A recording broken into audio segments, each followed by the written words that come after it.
And hello, everybody. And we have a ceiling shot. Oh, that's good. Rabbit is doing a ceiling shot. That is awesome. All right, ladies and gentlemen, welcome back as we now are continuing with Rise of Eve, and hopefully, everybody, let's hope for this. Cross our fingers. I have pleased the goddess Eve, and hopefully, this is going to be a smooth running stream. The issues that were there were some bottlenecking issues that had to do with the last updates, and some of my preferences had been reset as I was basically on the East Coast streaming to a West Coast location because that was what was set up somehow, my preferences, which could have caused some of the issues. And there was a few other tweaks I did. So hopefully now this is the Cyberpunk game unadulterated. I'm just using big words out of my ass right now. So anyways, ladies and gentlemen, welcome back. This is episode 4. All previous episodes are available on my YouTube channel to catch up on those. I also have them as highlights down below, beyond Puma, even further down, on my list of stuff. That is what's going on. Again, a quick shout out. Our software we're using is Fantasy Grounds for our dice mechanics. Interface 0 is the world that my game is based in. I've taken some liberties and changed a little bit to suit my game. And that is using the awesome Savage Worlds role-playing system, which is a very verbose, quick and fast-paced style of gameplay, which allows great for storytelling and also for some fast-paced Hollywood-esque type of action moments. And also great for one-shots if you don't expect them to live through the night. Like the Vegas zombie game that I never did on my anniversary, that I'm going to stream that one-shot zombie game, and we can actually have bets going on in chat to see who survives the longest in that one.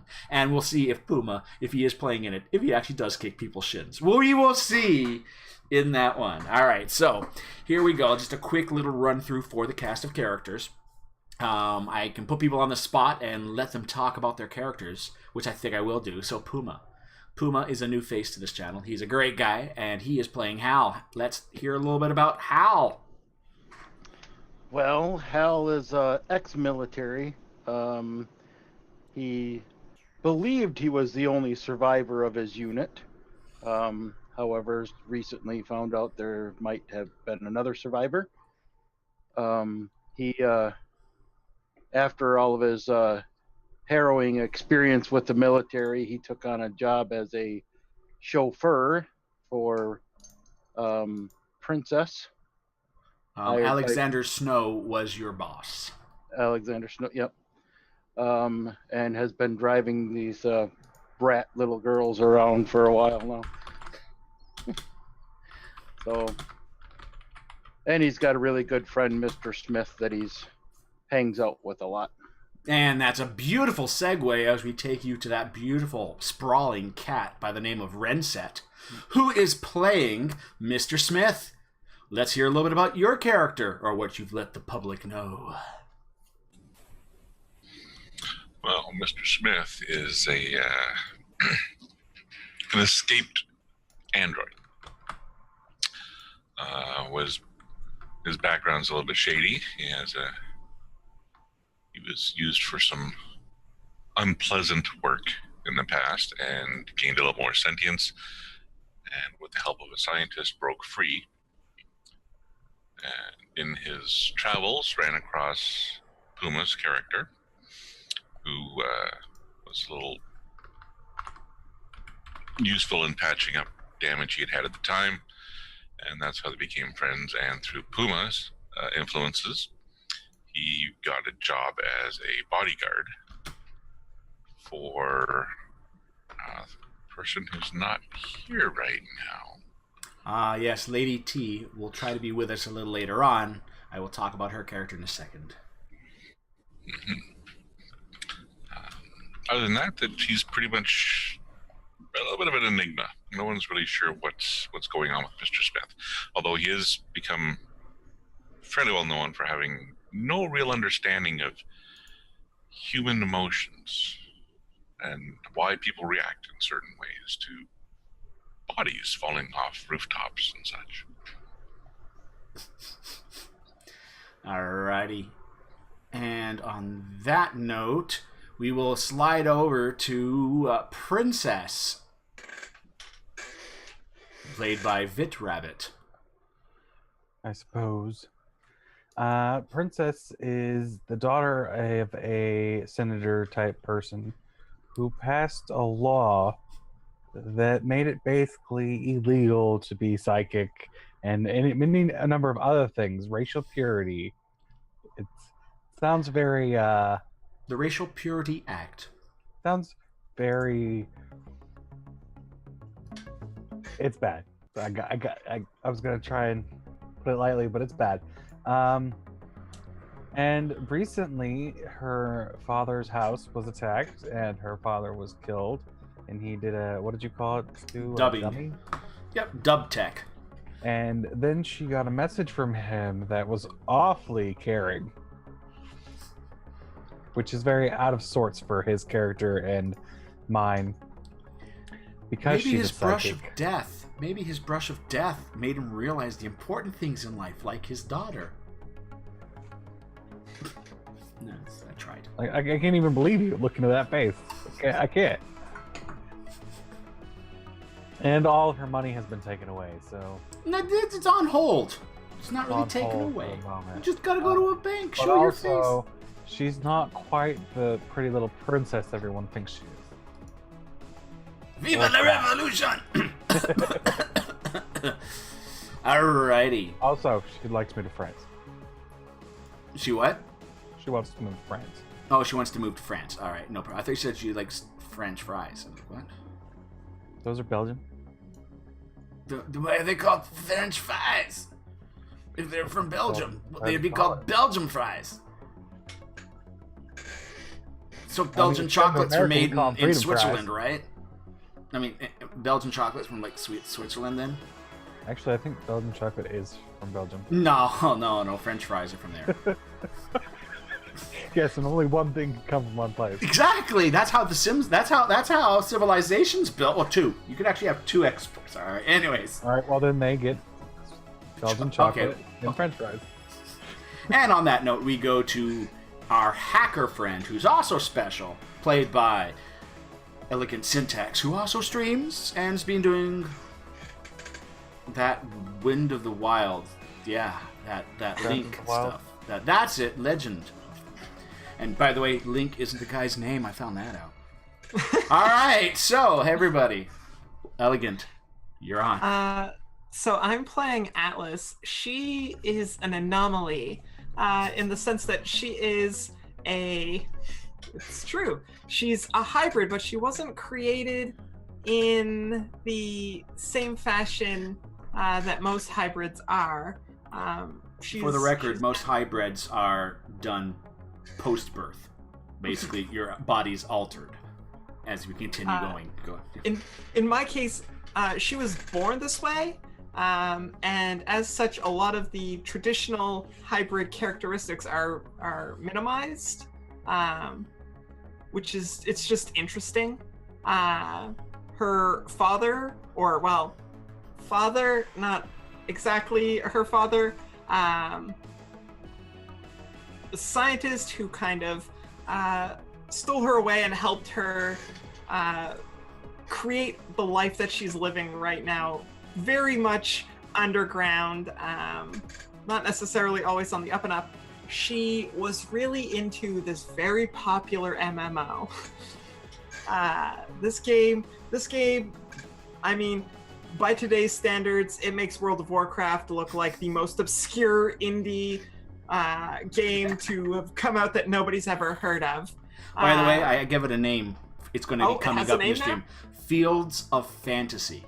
Fields of Fantasy, this fantastic game. Yes. And this game here was very interesting historically in the world. A lot of that doesn't apply to me as my character, other than the fact that, some MMOs, like if you've ever played one, they take a long time to get through, right? Like, you gotta grind and, like, get money and get good at the game.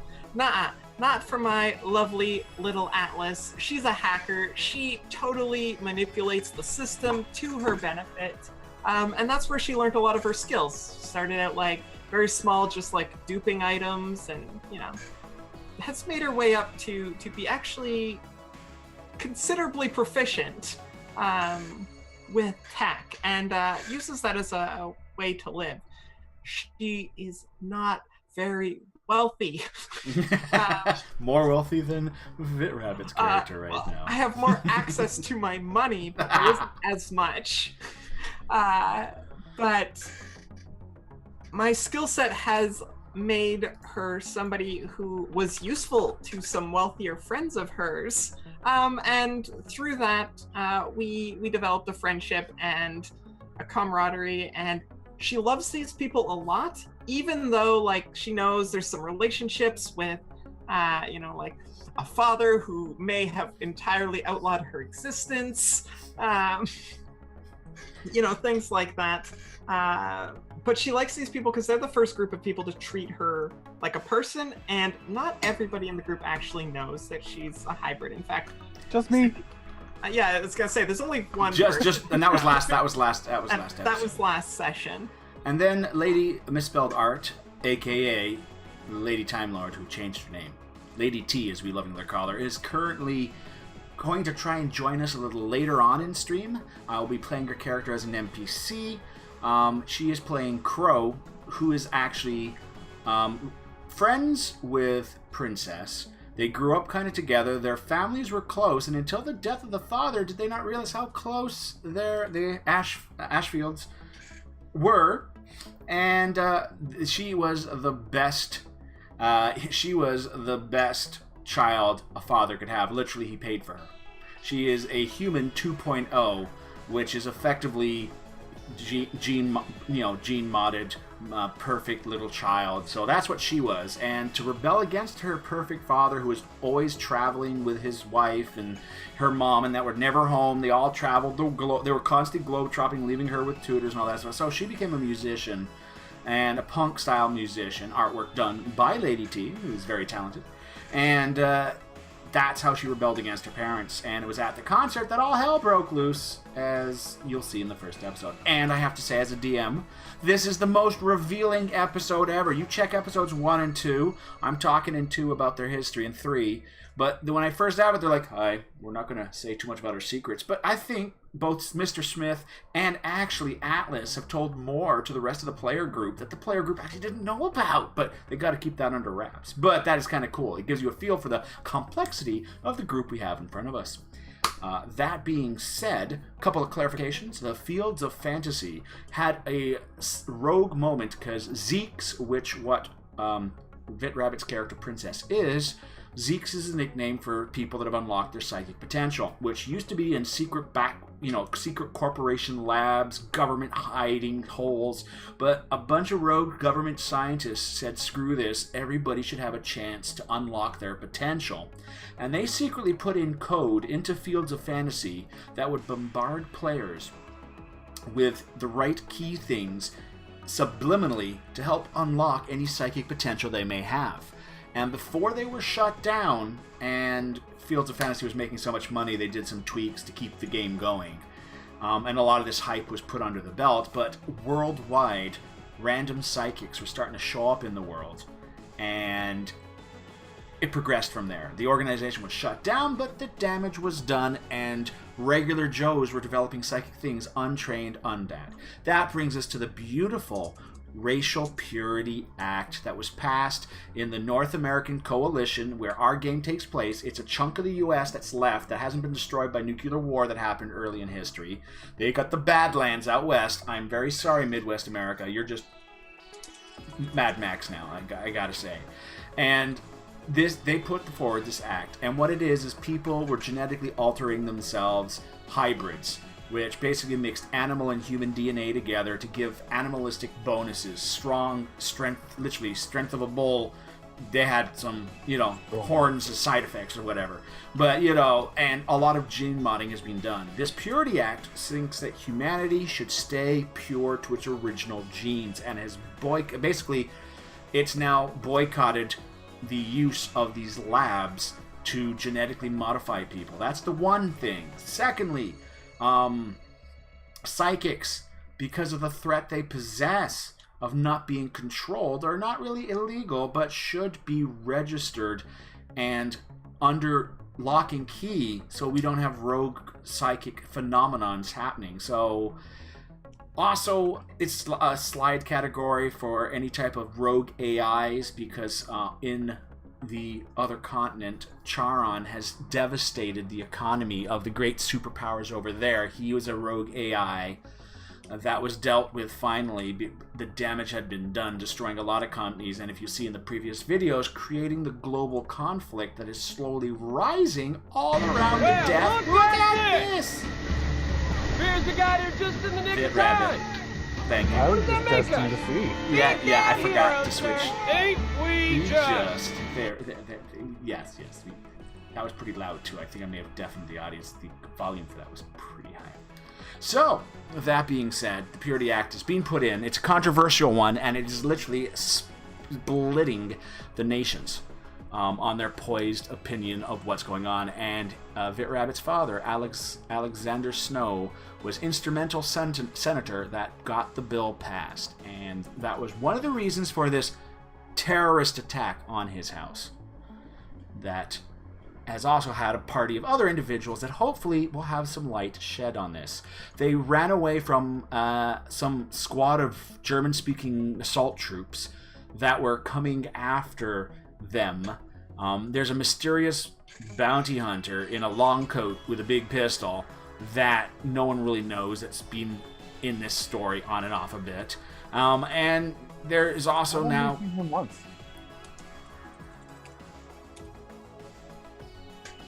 Yeah, you didn't even have a chance to show up in the second encounter. You just caused all those innocent people to die easily. I defended myself. Alright. Also, I need another beanie. You need to be... Hey, wait, hold on a second. I think I has a power. Give me a second. Under tools, for the GM tool, I got... Oh, wait, nope. It's under combat tracker. I think I've got an ability to give everybody beanies. I just discovered this. Menu, what's this? Action cards, close, minimum, add to tracker, effects. No, damn it. I really know there was something I saw here. That basically I go, hey, award everybody a beanie. And I'm like, okay, we'll do that. GM tools. Character summaries. Nope. Beanies. Here we go. Add to desktop, close window, fit horizontal. No. Wait. Award a beanie. Bing! I'm doing it manually. Bing! Actually, whoa. Hold on before I start doing this. Yeah, people that already have beanies. Sorry. No extra beanie for you.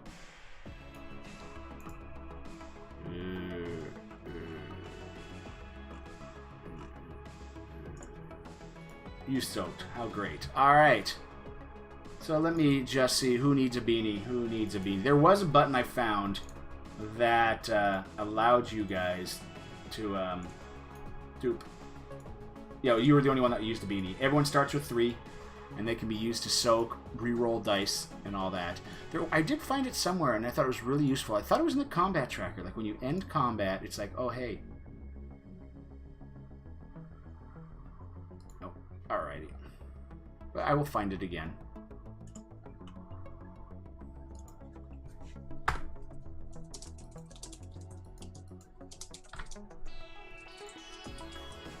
Okay, so at that being said, recently, as the story developed, the group of individuals had started using a shortwave radio transmission signal. The soldier, the merc groups that were coming after them, were using a shortwave communication that was a special code that Puma's character Hal had used in the corporate wars. He still, for some reason, had the setting on his radio because it never was used. He probably forgot it was still there, but when he was checking for stuff, it came up, and he could hear what some of they were doing, though he recognized the voice of Carl, one of his compatriots, but he was speaking German. Carl didn't know German.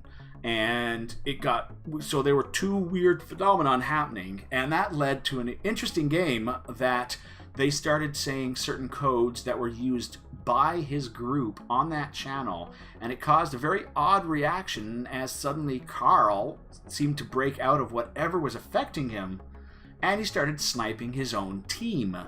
This led to the rest of the team trying to take him down non-lethally at the end of it, and they finally did an amazing fly job by Hal and like cinematic butt sweep of the vehicle. It was a VTOL van. The van spun around, doors open, Mr. Smith reaching out, grabbing and yanking the guy in as the vehicle flies off.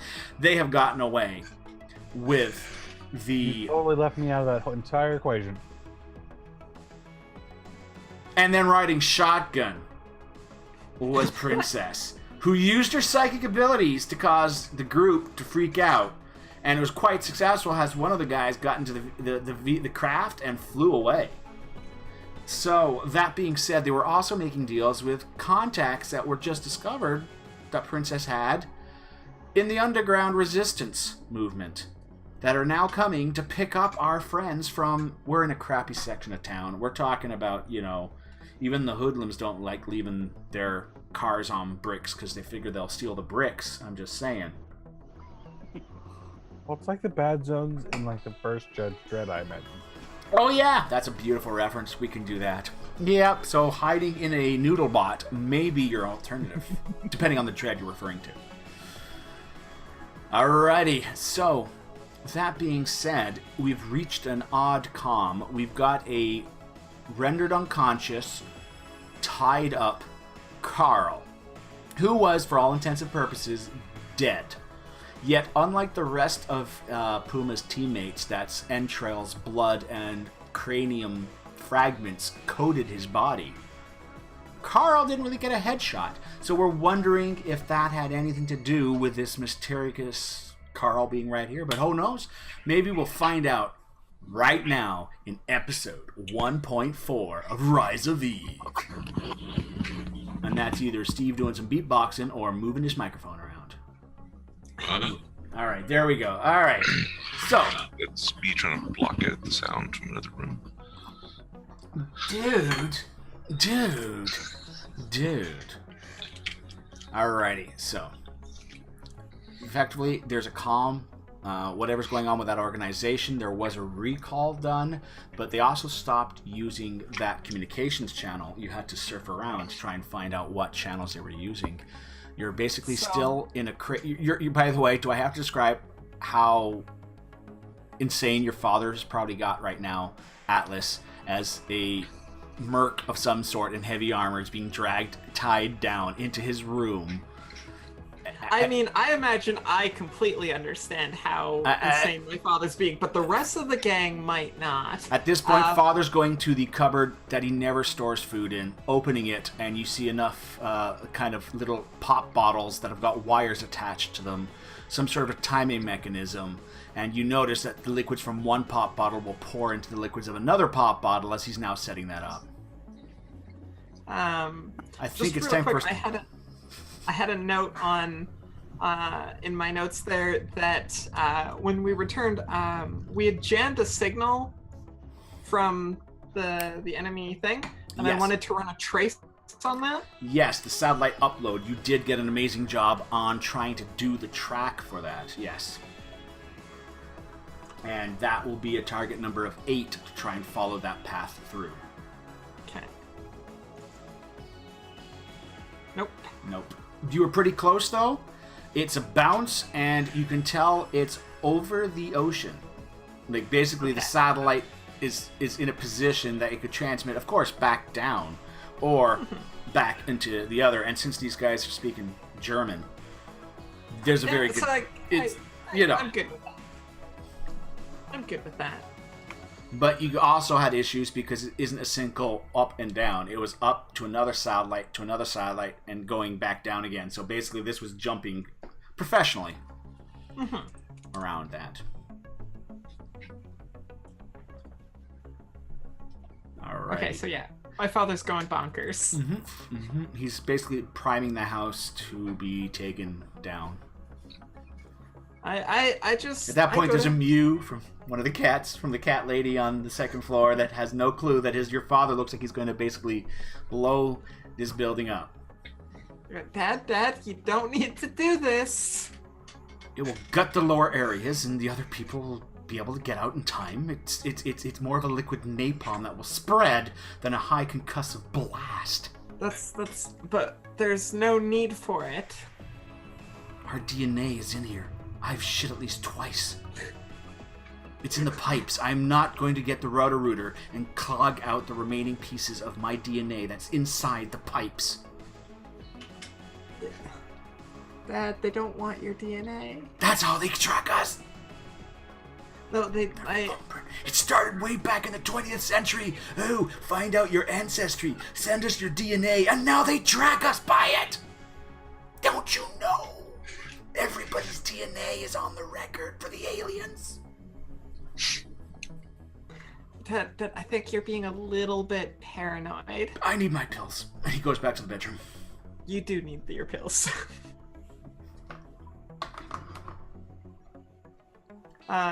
So, also, those of us that were inside the house, like, we had a little bit of knowledge of what's going on, but we don't know who this person is, right? That they're dragging in? It's linked to Hal. No, nobody said this is Carl. No. It's like, and I'm not sure if everybody fully knows. All I know is that we did a thing. Yeah, that's about it, really. So who is this guy that... Why are we bringing him in? This is Carl, I think. But Now Carl's you supposed to did be do. dead. Oh, sorry to interrupt there. Atlas, you did pull up his squad, and Carl was one of those people. Remember, one of the Yeah. bodies. And it might do a flash as you look at the face, and the face is somewhat similar to the file you picked up. Okay. And so I do think it is similar. Yeah. Okay. Then I go, is this... And I look over at Hal, and I'm like, is this Carl?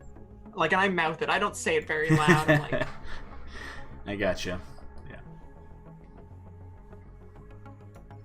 So yeah, you can. Hal, this is Carl. This looks like Carl. Looks like Carl, but Carl's supposed to be dead. I'm gonna tap Hal on the shoulder. Can I do a thing? Just trust me to do a thing. Yeah.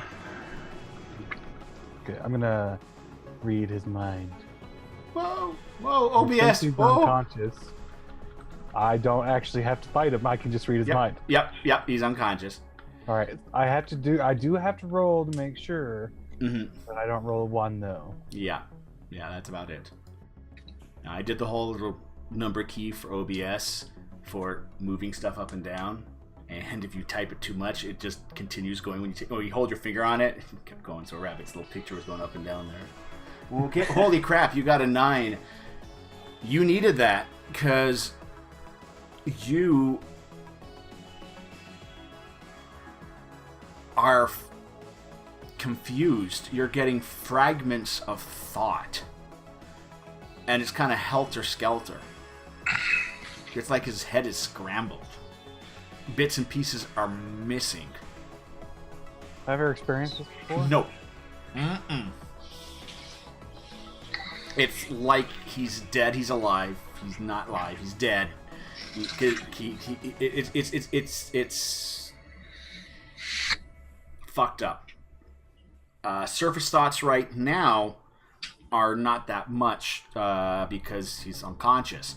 But you could do a slight probing for recent thoughts that you think he may have. Like, you know what's gone down, all that kind of stuff. You could kind of probe the top parts of the brain. All right, I'll probe.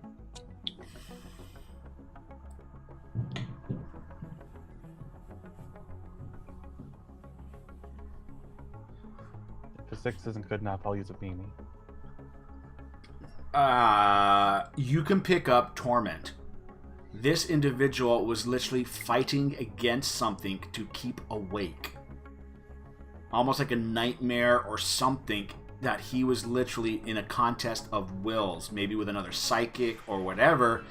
Like, he was literally fighting every second to stay in control. That's the torment you got. You get a lot of torment, anguish, frustration, almost like Metallica Moment 1. Like, almost as if he was aware, but he had no control over his arms, his legs, his mind, his eyes, anything. He was just a prisoner in his own body. He was a puppet. Yep. I do believe he did state the term Manchurian Candidate. Okay, so I would be able to tell if someone else has been here. Correct. So my question is... Unless the has someone person else- is extremely skilled and know how to not leave a psychic footprint. And made the effort to do it.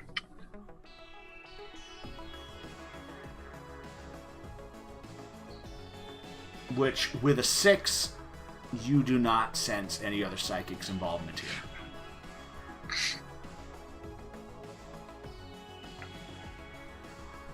Can I peruse one more time? He's not going anywhere. I will peruse one more time. Just don't roll the wand. No. I'm It's- going to re-roll with the beanie. You're spending the beanies, and you can only I'm spend it spending one. beanies. Yep, you got it.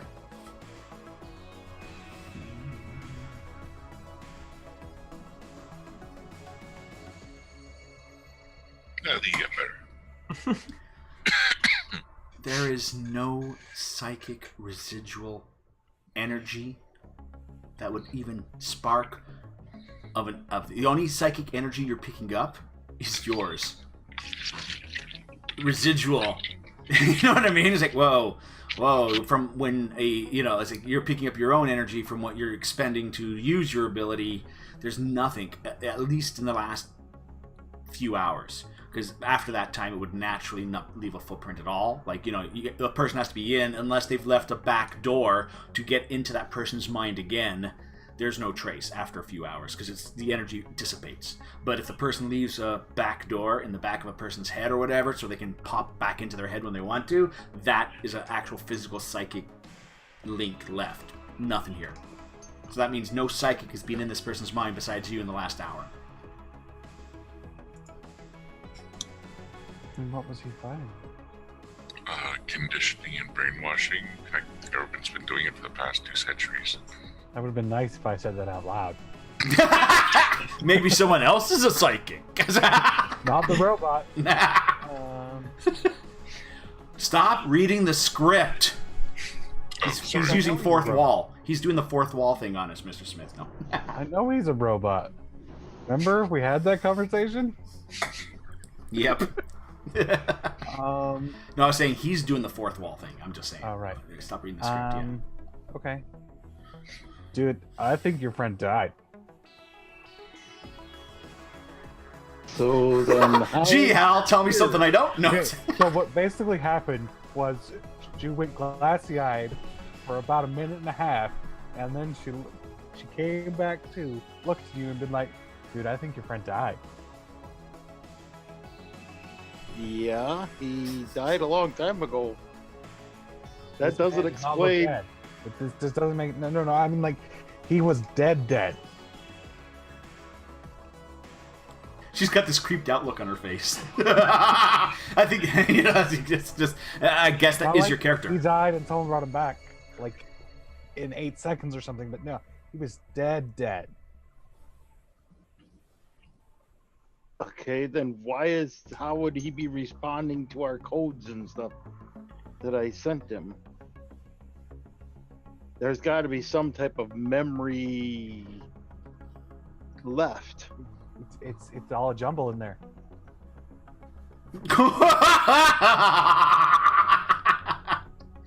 I need to go bathroom. Okay, Crow covers for you. Yeah, it's just yeah. All right. Crow will probably ask you because she is quite familiar with what's going on. Both Crow and Princess disappeared to the washroom. It's a women's thing. It always happens. So Crow would ask, what is this? Have you never? Is this? You look. She's never seen you like this. She's seen you probing the cute guys' heads and finding out if they liked us or not. But this look on your face is like new to her. She's a little concerned. You look really freaked out. It's not even. It's like a computer system that has no directory. Do I need to get Atlas for that one? Maybe, I don't know. Yeah. Wait, hold on. Does she have computer? I don't think she has computer skills. But direct. Okay, Well, I mean, it's we missing. all It's might say missing. MMO. I imagine oh. we're far enough into the future that computers are. Yeah. That's common knowledge. Yeah, But, yeah, exactly. I mean, files don't make any sense. Yeah. Directory, schmereckery, everything is Windows. I mean, we haven't evolved into like an entirely Unix-based system yet. No, Apache, mofo. Apache. All right, so We're working with Turtle is coming back. That's right. Turtle. Working with Turtle. What is turtle? I'll let you Google that and discover back in the 80s there was software programming. You know what the irony is? That I probably know what turtle is, and I just don't remember. Graphics based. He is Googling it, ladies and gentlemen. And everyone else in the audience is probably going, Turtle. And besides those delicious chocolates with pecans and caramel, you will also find, and the animal. I go to the chocolate before I go to the actual animal, but Alrighty. I think everybody now is paused. I have killed. Python turtle too. Wow, Python brought it back? That's kind of making it trendy. Or they just ran out of names. Let's go back to the original and start again. Right. Just like Hollywood and movies. Alright. So, at this point, a motion detector's going off as rapid movement is happening on the front lawn. This could trigger I don't landmines. want to stay here. This could trigger landmines, Atlas. The last time the pizza delivery guy was almost lost a leg to a bouncing Betty, which would have taken out more than just his leg, his groin, his mid-torso, as they pop up a few meters. Do those even still work?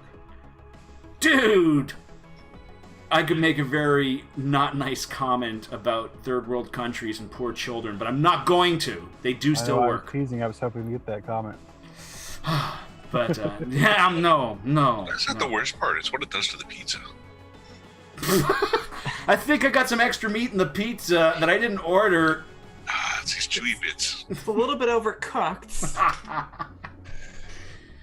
Apparently, there's a van that's shown up in your front lawn, and a individual has popped out that's about close to 7 feet tall, about 5 feet wide. His skin is somewhat crimson in color, and he's got a central horn sticking out of the front of his head, and long tufts of hair. The dude with the shirt and the shotgun. No. That was a guy with 2 horns that looked like a bull, and he's dead. This looks like... Wait. This looks like level 57, Curse of the Oni in Fields of Fantasy. He's an Oni. Or at least he's cosmetically made his genetic Well, body I don't look see like... this because I'm in the bathroom in front. Yeah, exactly. This is what Atlas sees. You think this might be the Resistance group, as you see another individual with a cat's tail and has little cat-like features on her face, and her ears are actually cat-like ears, as she's now quickly scouting around, keeping her eyes peeled as the big guy comes out and he's looking around, and you just notice he's reaching back and he pulls out the freaking Arnie-style minigun, and the backpack he has got thousands of rounds if need be. He can take down a small aircraft or clearly the front door if need be. Right, because I can't take down smaller craft. And at this point, there's also a couple of people in hoodies and masks and all that stuff, because the hoodie was the style for this area, right? I'm just saying. Right? Yeah. And all these guys are butter. Sorry, butter. We gotta talk. I still got room. I can add a 5th person in on Saturdays if you want to come back in. That's a side note, butter. But hey, great to see you in chat. Yeah, butter. All right, butts. All right, so. Sadly, I don't even think he was there for that. Dear. Great to see you, butter. There you go. And if those are wondering what the hell's going on, he was our awesome hobbit that, due to real-life stuffs, could not continue on with our first book of our D&D campaign, which is now in its 2nd book and on Saturdays. So, yeah, he is a great guy, and I'm glad to see him in chat, at least for now. So let's get back to this. So, Atlas, you do see these individuals look like they are probably the Resistance, and they are probably being as subtle as brick through window. I'm just saying. So they're kind of, but they all are doing the whole bump, bump, like almost getting ready for any type of action. They're going to lay waste to this entire neighborhood just to save you guys. Can I do a quick scan to see if they have any communications devices that I might be able to relay a message to? They do have comms. They do have at least one person. The Oni kind of guy does have a little comm thing going on right off of ancient video game Splinter Cell type of thing going on right there. I just have to say. He does not seem to have a built-in thing. It's a external, apparently. There is no cyberware on that guy's body at all. Strange. Don't know if I trust him anymore. Most of your kind like their augments natural. Alright, sorry. Hung like bull. Can I try and send a message then? Yep, you're gonna have to try and hack into their comms. Their target number with their firewall for protection is an 8. They've actually got some good firewall on their comms. Bull on the nose. Got it. All I want to do is say like we're in here. We think that like everything's clear, and I let them know that we have one of the mercenaries. Cypher, our comms are being hacked. I initially start out with my call sign. Like I immediately say like this is Atlas. Atlas. Oh, okay. At that point, she's the one female cat person. It goes, Cypher, I think our codes are being hacked. Then Atlas is said. Then suddenly you hear a guy's voice. Atlas? Oh my God, Atlas? Oh, this is Cypher 127. Cypher 127. Ragnarok. I'm such a fan. Your little playthrough videos are so. Do you mind? Is this our contact? Sorry. Yes. This is our contact. This is. Oh my God, that's her. Yes. All right. At this point, the Oni kind of just pauses. He kind of just walks. That giant minigun weighing a good half a ton does not seem to weigh him down at all. You think this is actually kind of ready to shoot uranium-depleted ammunition out of this calf. He's just flexing one muscle, and he's just doing the whole Rambo style, which technically could not effectively hit the people unless we saw a video on that. But, point being said, he's now still securing the area, even though it doesn't really need to. He's kind of stepped on some poor kid's little rubber ducky, and he makes a little squeaky noise as his giant hoof-like foot comes down on the side there. And the cat-like person just kind of flips around and sits on top of she does like a squat and just sits on top of the thing. Her fur coloration, by the way, is very much like a tabby, an orange tabby. And at this point, she kind of flips over and she's perched on top of the truck, and her ears are just moving around and her eyes are just kind of looking, and she's sniffing around as she's on watch, it would seem. The regular looking individuals are coming out with their hoodies and their backpacks, and they got like little gangster style guns all kind of tucked in. You see one guy's running out, and you see his weapon kind of just flip out of his hoodie type thing and hit the ground. Good job the safety was on as he kind of pauses, picks up the gun, and just stucks it back into a pocket rather than a proper holster, and then starts heading towards you guys. Professionals 101. I immediately kind of make my way to my father and let him know that the people approaching are here to help us get God out. damn it, I'm shitting! And the door's open! Privacy, please! I closed the door. Thank you! What? What were you saying, dear? And I retell him, I go, there's some people on the way. They're not the enemy.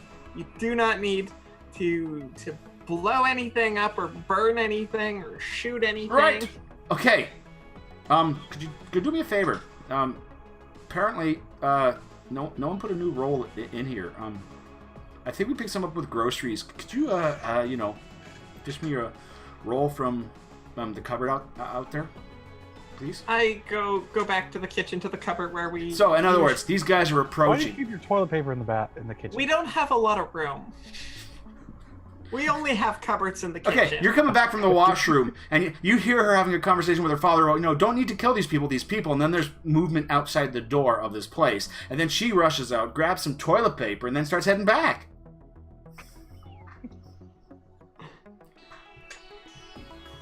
This is, we don't have a lot of room. We only have cupboards in the kitchen. We keep everything there. Okay, I mean... We don't have one. Secure. He's just said over the comms in a deep, burly voice. Area secure. Dude, I so wish I was on that comm line. After I handed in, I go... There's a knock at the door. They're very polite, Yeah, apparently. I say very loudly to everybody, I was like, it's them. Don't worry, guys. Let's go talk to them.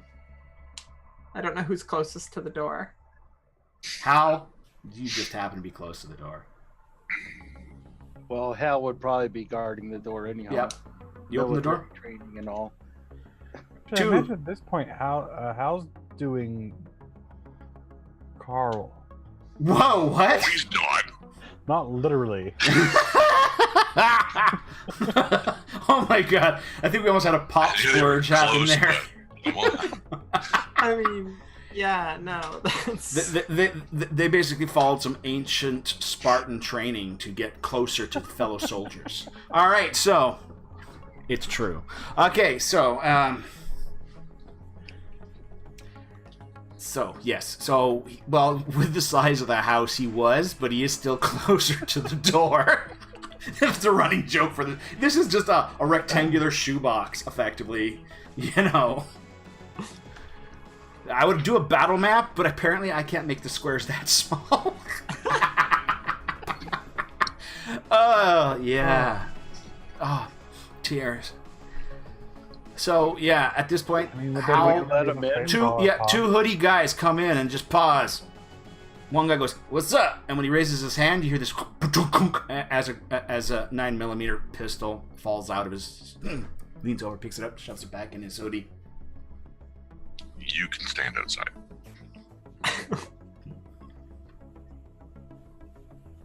Maybe someone should take that away from him.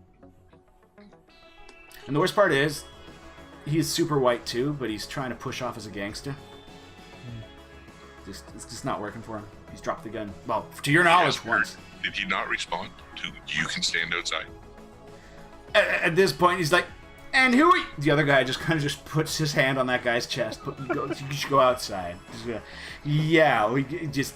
All right, so we were sent in. Atlas, we were here for Princess. At that point, just pauses and looks around. You've never seen this person before, Rabbit. He's looked past you twice. He keeps looking at Crow, thinking maybe Crow's Princess, because he recognizes her face, because, he probably was at the freaking concert. But, it's like, he's already guessed that Mr. Smith and Hal are not Princess. Why not? Maybe Hal... I know, it could be. It could be. I'm just saying. He's not as open-minded. That seems strange for someone who's in the Resistance Against the Racial Purity Act. No, Resistance Against the Racial Purity Act. That's what I said. Yeah. Yeah. So are you Princess? We gotta go! Who sent her? At this point, Who sent the these guys? area is getting hot. We should get ready to evacuate. Patrol cops, ETA. 45 minutes? Alright! That's from the big guy. It's 45 minutes, maybe. I don't know, Dave, you went to the last one. Yeah, but it was a cat in a tree. Let me finish the chili. This is good chili, then we'll go. Alright, well, there's gunfire. Yeah, it's always gunfire. I mean, I'm pretty sure even if it was more than a cat and tree, even if the last time it was like a mass homicide, or like, a confirmed spotted serial killers standing out in the open waiting, they probably would still take their time. Like, Called the police and said, "Hey, I'm here to turn myself in." yeah, Hold on, chili. Alrighty, so they're ready I'm to. gonna look at Atlas. Yeah, and Because I I'm come. very I am somewhat disingenuously trusting these people at the moment because of what I've just seen. I was expecting a little bit more, you know. What's the word I'm looking for? Professionalism. Professionalism would work, but just you know, ridiculousness. Ability. You want to recontact your contact and verify who was sent to pick you up. I mean, I imagine we got a code. We should have gotten a code. Why didn't you get a code? Because why else would anybody come here? Fevered rat. He already gave you the password without you giving him the password. So he's already said his part before you even said your part. What was our part? You can't remember. Fevered rat was definitely what you were supposed to listen to, though. What? Oh, yeah. How do you know we're the people you're looking for? You could have just given someone else the password. But I could have been calling out gang signs. Yo, He's Fevered not rat! He's in the back. Gangster. I know all of the local gang signs. If you were any local gang, you would have been shot up on your way here. At that point, the guy that's told to stand outside turned around going, "What? You think you..." And the other guy's I'm just pushing gonna him pop my back gun outside. What? Just pop my gun up. We don't need you. At that point, I just go, you got a "Cypher, red where dot are on you, and you're blinded a little bit as little red eyes go in there, and you just hear the whirling of a engine, General Electric engine spinning massive barrels. Stand down your weapon. The guy from outside by the car? Yeah. This thing has Walked range. out the door. You can see right into the door. It's a very narrow building. I can see everything, all the way to the guy that's still got some toilet paper hanging out of his pant leg. What? Oh my god, that's a minigun! Hit the deck! It's just Cypher. Which one of you Cypher? Oh, he's not with us. Where is he? In the I internet. just heard him on the comm. Yeah. It doesn't mean he's here. Okay. At this point, the giant kind of walks towards the doorway now. The gun is still spinning.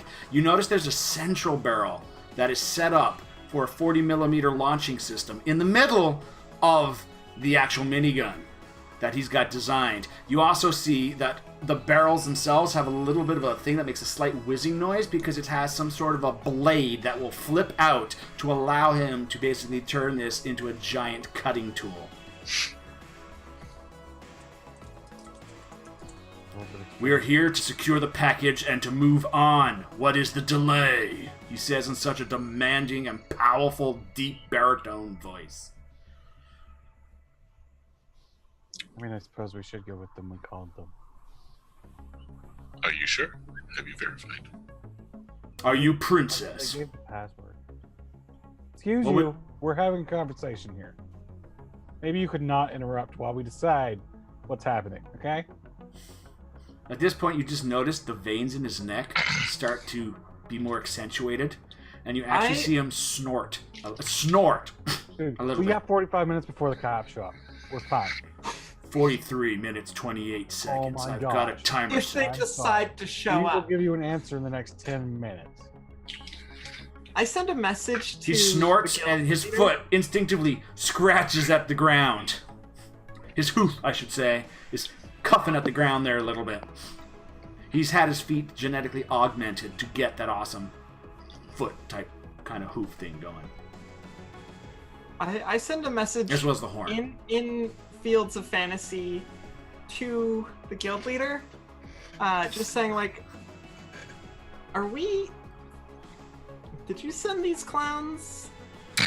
At that time, the guild leader pauses. We didn't have agents in the area. ... They're a pug. Okay.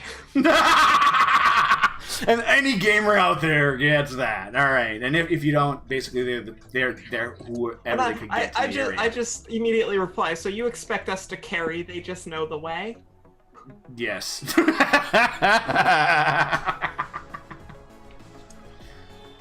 At that point, oh crap! I just made up a name on the top of that. I should have written it down. That character in the guild. Oh, Atlas, yo! Cypher. Guild. It was Cypher's. I know Cypher. something. I know Cypher. But the name he Got a gave the bunch guild of name. numbers. Yeah. Oh, yeah. Cypher. Ah, but those numbers always change. That's part of his enigma. It's Cypher 442 now. Just as a note, when this guy was approaching with the gun pointed, Hal kind of went into like his little trance because the robot is across the street that is now targeting that guy. Yeah. The little ball starts rolling. Oh yeah! Hey, you forgot about me, guys. Sorry. And I'm currently holding a small piece of metal in my hand. Ready to fling? Oh no, ready No? to extend the whip. Oh, okay. Yeah, the I whip. don't care how fast that thing spins. If Nope. it's cut in half, it's doing no good. Correct. Monofilaments, you're our friend. All right, so. So at this point, yes, it's a pug bat. It's a pug group. It's best he could pick up. Cypher, he basically, hey, yo, Atlas, how you doing? I just continue to ignore Cypher, and I look at Princess, I go, and I literally just say, it's a pug. You gotta carry. I guess these are the guys we're going with. At that point, everyone does a little bit of a jump. I need you guys to roll your spirit to keep yourself, from freaking out, like, whoa, type of thing, as Carl comes to life on the table. Just trying to struggles at the restraints that's on him. But it's like you guys in this conversation, and the guy that looks dead on the table, the dinner table, is just coming to life. I think everyone needed a 4 or better. I think everyone did good. Everyone, and Hal would be fairly close to. yeah. Hallelujah, Carl's back. Blood, blah blah blah blah, bone fragments. All right, so I am pointing my gun at him. At Carl? Okay. At that point, the guy with a minigun, little razor dots right between the guy's legs. Just happens to be how this gun's lining up with the poor guy on the table. Well, don't forget, he is in restraints. Oh yeah, he's just come, like he's literally come and realized, it's like. Yeah. At that point, he seems to be murmuring something in German. Yes. He's just murmuring more of a confusion. What the fuck, but it's in German. So. I speak German. I know you do. There's nothing coherent, just more of like, what the fuck, that kind of thing going, like, confusion, not too sure what's going on, looking around. And he seems to start looking around the environment as if maybe, instinctively, his communications are being blocked currently. So it's like he's looking around to see what might be, that he's just now looking around to try and figure out what's going on with the environment. And at this point, you see the Christopher Lloyd replica father of Atlas has now come out with a bulletproof vest on. Still, his bathrobe is underneath the bat thing. He's got his flip-flops on still, and there is actually caught between his right heel and his flip-flop a little string of toilet paper that's being dragged as he's now in the room. And he says, "That's it!" He points the rifle that's still not loaded because it doesn't have the firing pin in it at Carl. What's going on here? No, calm down, sir. This is not a situation you want to push any triggers, says the giant Oni. There's no firing pin. I thought we were a trusted team, says We Tim. are. At that point, he's now eyeing the cupboard with the napalm. I just look at him and I'm just shaking my head. Just, no. My Maybe world's I can fault. send him a tiny message. Calm down, we're leaving.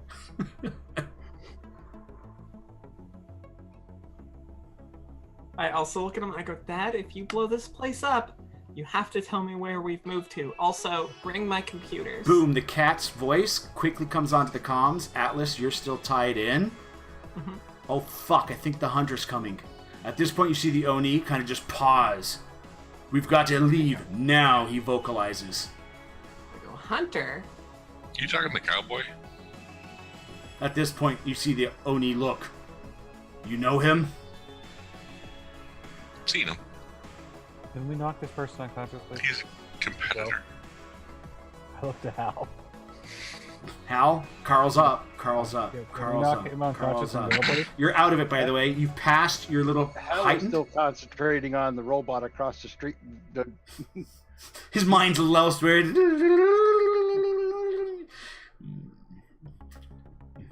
Well, I mean, his Borg will come back to him, but he was actually controlling the robot. At this point, the robot's getting to the street, coming across. You see a lone individual walking down the middle of the street towards this area.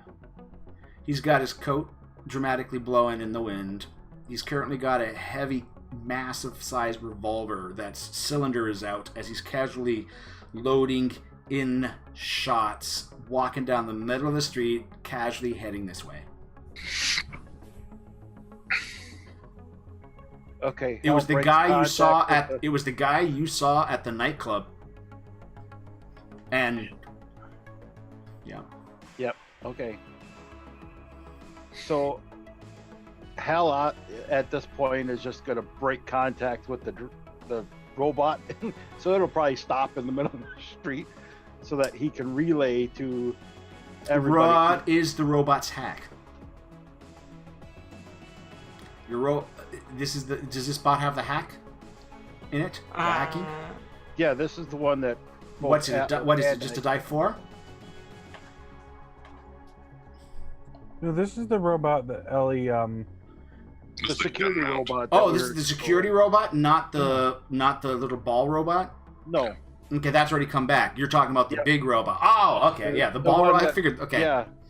The security robot that Atlas hacked and programmed so that I could control it as a drone. So that one's sitting out in the middle of the street at the moment, and I relay to them what's going on. You're getting static.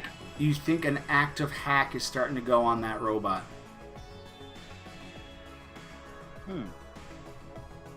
It's starting to glitch out, and you're getting something going on. I thought Ellie did something to that robot internally. I did do a lot of things to that robot. I made it so that it listened to all of us. Yeah, did all that. But basically, somebody is trying to hack outside. They haven't been successful. He's still controlling. Basically, he's starting to get the glitch that there's an active hack trying to hit that robot. It's. I think it's still 8 for its target. It hasn't. The person has not succeeded.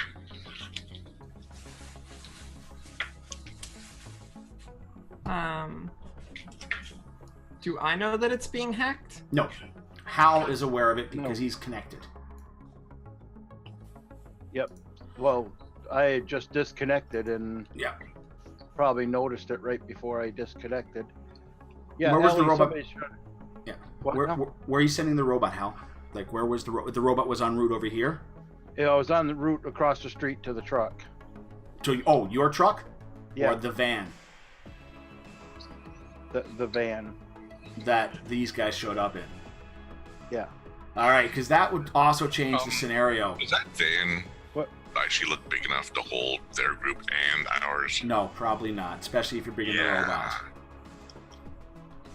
Well, let's see. I probably would have had the robot going to the moving truck. Your vehicle, right? Truck. I'm saying going to your vehicle, right? Because I wouldn't know.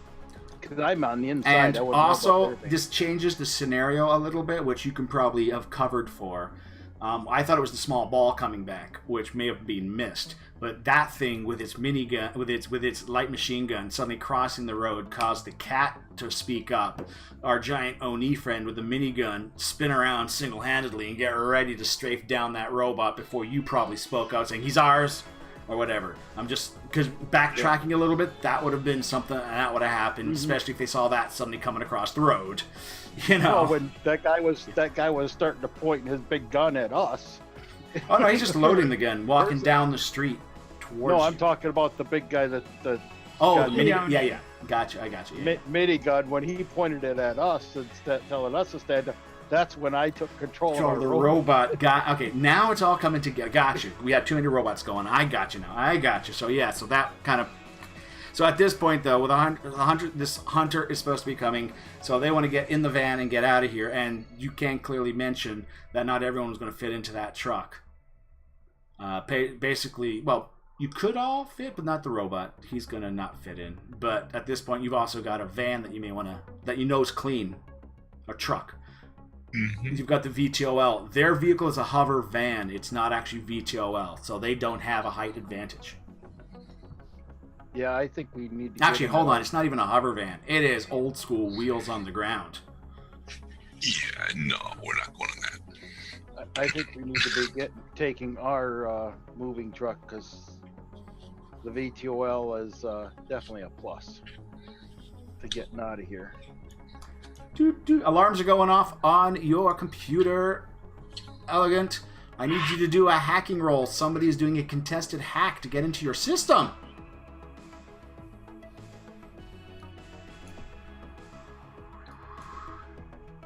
The person has 1 success. He needs 3 successes to get into your system. Make another roll.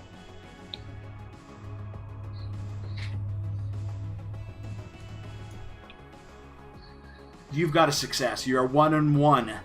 Another roll, please. 2 successes. If you get the third one, another roll, please. Okay, you've got it. This individual was skilled, but basically you just got a hardcore hack coming in, and it almost felt like multiple IPs were hitting you at once, i.e., like a zombie hack, like basically a whole bunch of like a DDoS. Basically, whoever's came at you just seemed to like come with like, or the equivalent of 3 or 4 hackers all try to hack your computer at once. Which, unless it was orchestrated, is hard to set up. I'm just saying. Yeah. But that's what you were like bouncing around fighting against. I go, okay, everyone, like, we got some serious hacking going on here. Like, we should probably turn off your taps. The big guy just suddenly turn off your taps if the hunter's coming. And I literally just disconnect. Well, did her camera just freeze for you guys? Yes. Yes. When she said disconnect? Right after she said disconnect. Disconnect. That's a highlight right there. Your camera froze just after you said disconnect. It was brilliant. We got to make a highlight reel of that disconnect. You're back, though. Okay, that's good. That was kind of funny. Now, Hal's heading to the vehicle. Okay, who's going where? Who's going to go with Hal to the VTOL? Who's going to go to the van with the group? We need to drag Carl along. Carl suddenly calmed down.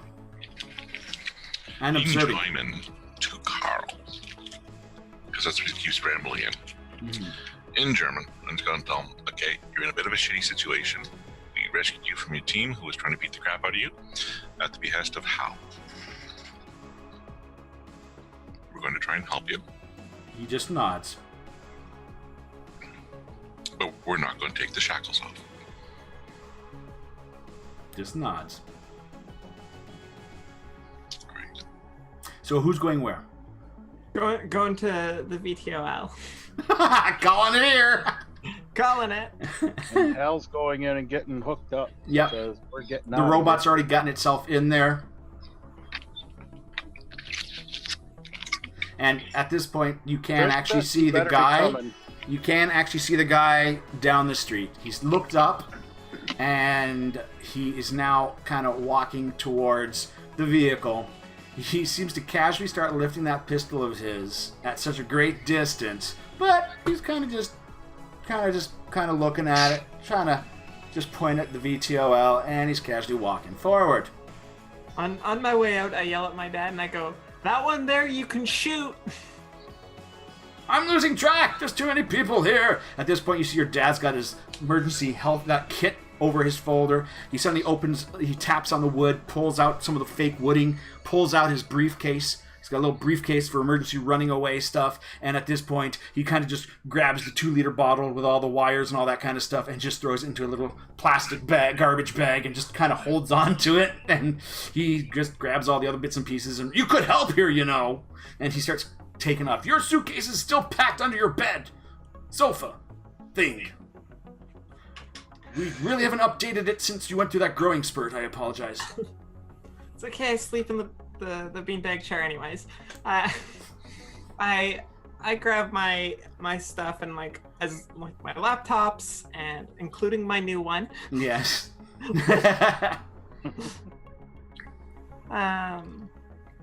And so he starts heading out to the van because that's right in front of him. Then he sees you veer off and he's confused here.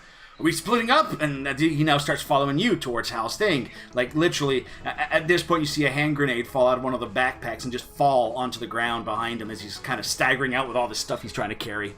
And the black garbage bag of the highly explosive napalm-like bomb kind of just shiggling around inside the bag.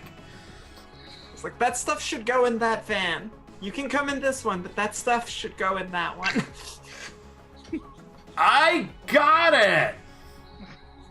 And he goes over to the van and puts the highly volatile and explosive stuff in the back with that. At this point, suddenly he's getting a push-up. What? And he's now pushed into the back of the van as the Oni, go!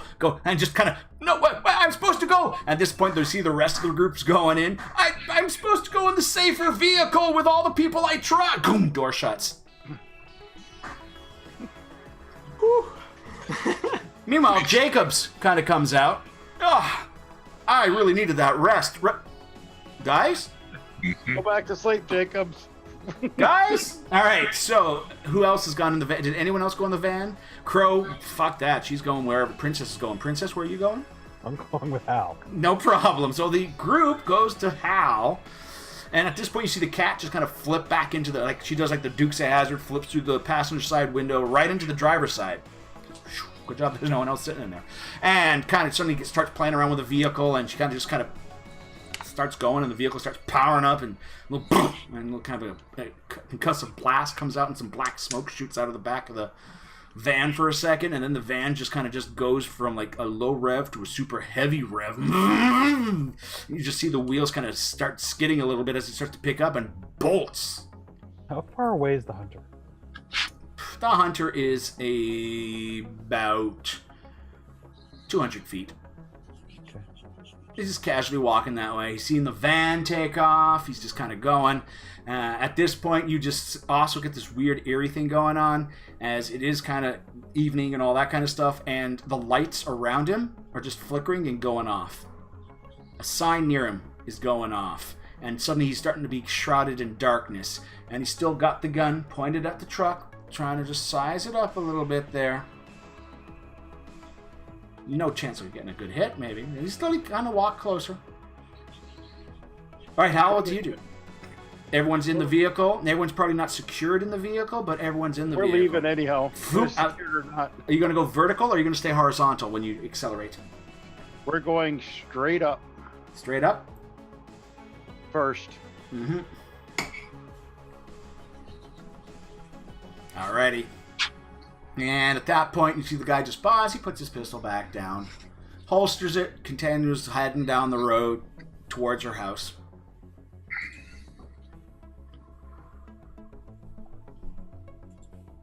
And the van is swerving off and driving. It's going, if you could possibly say this, into a worse neighborhood. There is a worse What is this? That's where the van's going. We're going like straight up. Dominator Pizza Defense System. Early warning. We have got a laser-guided lock-on coming from a rooftop. You may wish to go to defensive driving. Dominator Pizza. Early warning system. I do believe somebody is trying to use an ancient device called a stinger. Getting a lock on our heat signature, I would suggest some evasive driving and dropping down. Dominator Pizza, we believe in safety for our drivers. Going into some evasive driving. No problem. Literally, the neighborhood you're going in, you can see the guy that literally stood up, and he's got this rocket launcher that's got this square bracket kind of metal thing in front of it, and he's trying to point it at your thing as you're literally flying into the neighborhood. That's how good this area is getting right now. Somebody just tried to shoot you out of the sky. You see tons of graffiti. You see a bunch of oil drum fires in this area. You can hear gunfire going off every once in a while. You see, like, nasty-ass squalor as you're now flying through all this. You've got a driving roll, target number 4, simple driving roll, or your vehicle is going to be laced with laundry. As you fly between the buildings, not realizing... Isn't this the piloting V2L? Yep, piloting V2L. It's just a target number 4, or else you're just going to have dirty underwear on your windscreen. Well, this ought to be easy, because I get a +3 on... Yep. No problem. Basically, you have to literally fail. Yeah, exactly. You'd have to just get a critical failure, and then the vehicle crashes because somebody's Fruit of the Looms blocked your windscreen. It was a very large individual who's had big underwear. Just, is that a skid mark? Boom! You crash. All right, sorry. When it comes to driving, I don't get shaken. Ping! We have noticed a small caliber firearm has hit the side of our armored vehicle. I think it is time for you to call the local authorities and concur that your pizza may be 10 minutes delayed. Hey guys, the pizza's gonna be 10 minutes late. Another pot shot. Another shot going off. It's literally, you've gotten low enough now that people they're doing pot shots as you're going by. Maybe we shouldn't be flying. Meanwhile, the van is going through this. The van is going through this area. No one's bothering with the van. It looks like a shitty vehicle, like all the other shitty vehicles. Right now, the most expensive vehicle is the pizza delivery van. Well, we had it tagged. Yeah, but the tags ain't recognized. I mean, that's not how tags work. Tags are tags. We're just trying to make a delivery. Don't you guys want some pizza? Gun shop stop. Pizza! You just hear one guy say, hey!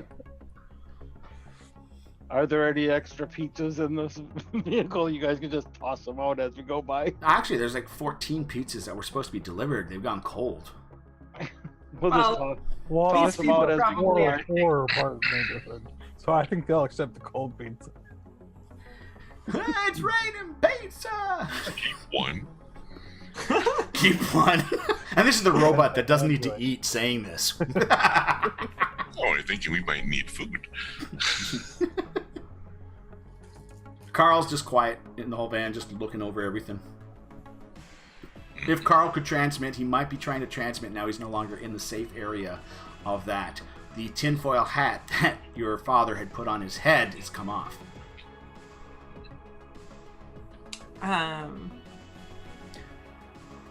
Good news is your father looks like he's probably manually okay. disabled.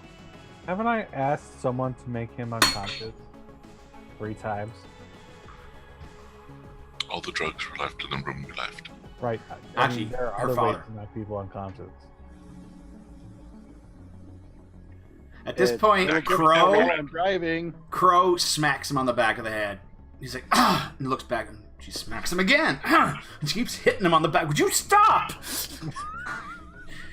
Does he say that in English or in German? In German. Does she understand German? No, she just continues hitting him until you guys tell her to stop.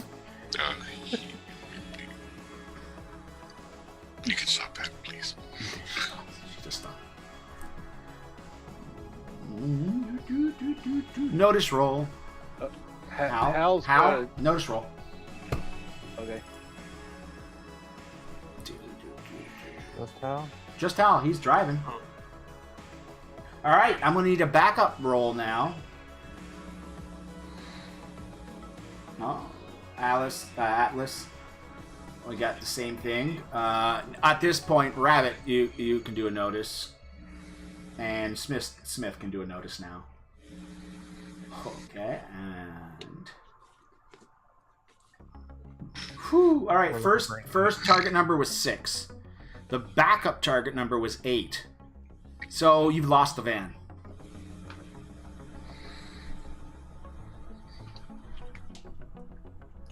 Okay. Hal, you realize you're still heading down the street? We'll burn a beanie. You're gonna burn a beanie. All right. You understand how this game works. Dun, dun, dun, dun, dun. Oh, exploding dice! You notice that everyone has missed the fact the van just did a quick down another street. Hey guys, the van went that way. You're back en route. That's fine. Piloting roll 6 for you, Do Hal. you really want to be with that van load of Except people? the van has her daddy now. As I It said, does- do you it really does- want to be with that van? I mean, I love my father. Just Well, she paused again. Yeah, she did. I was waiting. I'm doing the whole... Just... Oh, she's doing a siren. Remember Siren was possessed by the internet at one point? And she went... in one of our games? That's what's going on with you right now, Atlas. Is it I see stormy? that. Is it stormy where you are? No? No, but I think. 1 second. I think I might need to. Don't know if I want to risk it. Maybe at break. If we're Okay. still having problems at break, I'll. No problem. You know that siren moment? I don't know if you ever saw that episode where Siren suddenly sped up real fast. It's like she paused. And whoa, we were like, what? She was like possessed by the internet. Alrighty. So, you now are following the van. 6 piloting roll. You got it again, Hal. You got this. You're like, I think everybody better buckle in.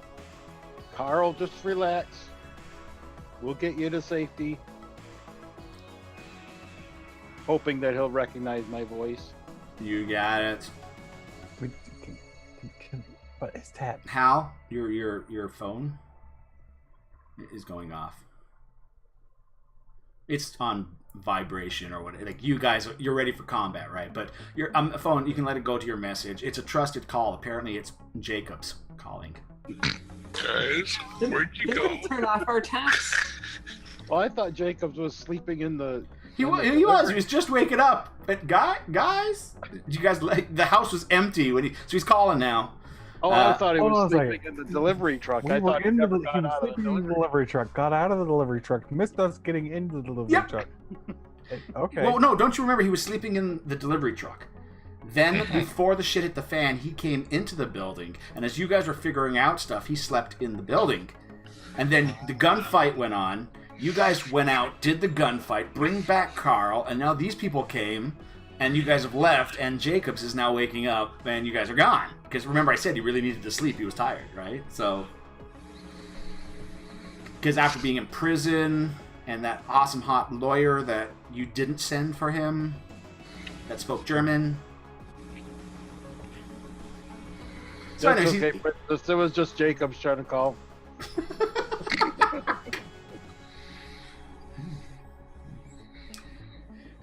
Sadly, we have a cutaway as Jacobs nervously sits at the dinner table. The guy with the trench coat just looks at Jacobs. That's gonna be a bit of an upset now, isn't it? Looks down to his pistol. Cuts back to you guys. It's alright, we have all Jacob's info anyway, so. Maybe he'll offer him a good deal on a car, so we'll take him up on that and such. Jacobs is resourceful, so like. He knows. He's got connections. Large-footed robots. He likes his feet. It's a thing. Alright. Just don't ask him why he doesn't eat the pastry called Lady Slipper. Alright, so... And don't Google that, guys. Don't. Please don't. Now I want to know, why did you have It to also say had to that? do with why some Asian cultures bound their feet into a hook-like shape. We were going to stop before we go any deeper down that rabbit hole. Vit rabbit. Alright, so... Again, this is an 18-plus channel. Please do not Google anything we talk about. Actually, it's For an your own 18 safety. plus channel, so if you're 18 or plus, I'm still warning you, okay? You can't unsee what you can't be unsee. prepared. Be prepared. I will have you know, as long as Safe Search is on, you're fine. who keeps safe search on, huh? Come on. We all turned it off at one point. Totally forgot it's off. Until you Google something peaceful for your boss and suddenly boobies show up. You're screwed. Oh yeah, safe search was off. Awkward.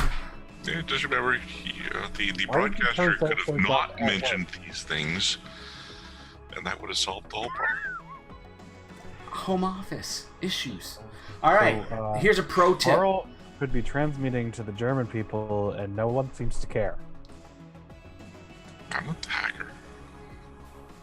Right, it doesn't matter who Don't- fixes it. Someone just has to fix it. Are you saying that out loud? Am I? Yeah. Yes. Yes. Okay. Oh, okay. So in that case, sir, I'd turn on my tap again, and I would like to use Hal my. currently has his on only because he's plugging into the Yeah. vehicle. That's why, and that's why I said his phone, his system's shut off, so it's his option if he wants to turn on. Everyone else's tap is off, as far as I know. Mine's back on because I You need it got for it. hacking. Yep. And I want to do a scan on him to see if he has any sort of communication. Shortwave is already transmitting. First thing you pick up, no roll needed. Okay. But it's a I wanna shortwave. jam it. Yep. Yeah, That- shortwave is not very risky, but I'm jamming it. Yeah, you know that comm system that was being used that had a 10-mile radius to it? That's effectively what's transmitting, and he's not making contact this far out in the neighborhood. You know what I mean? I would be surprised if people out here could afford to keep their taps on. You know, people go tapless in certain parts of the world. I'm just saying. Yeah, and in my mind, And if your those friends places don't tap, exist. then they're no friends of mine. You can tap. You can tap. Everyone's doing the tap. Ooh, I'm sorry. All right, perception roll, Hal. Notice. Notice. Yeah, notice so many game systems. Notice roll, please, Hal. Alrighty. Everyone else make a notice roll, please.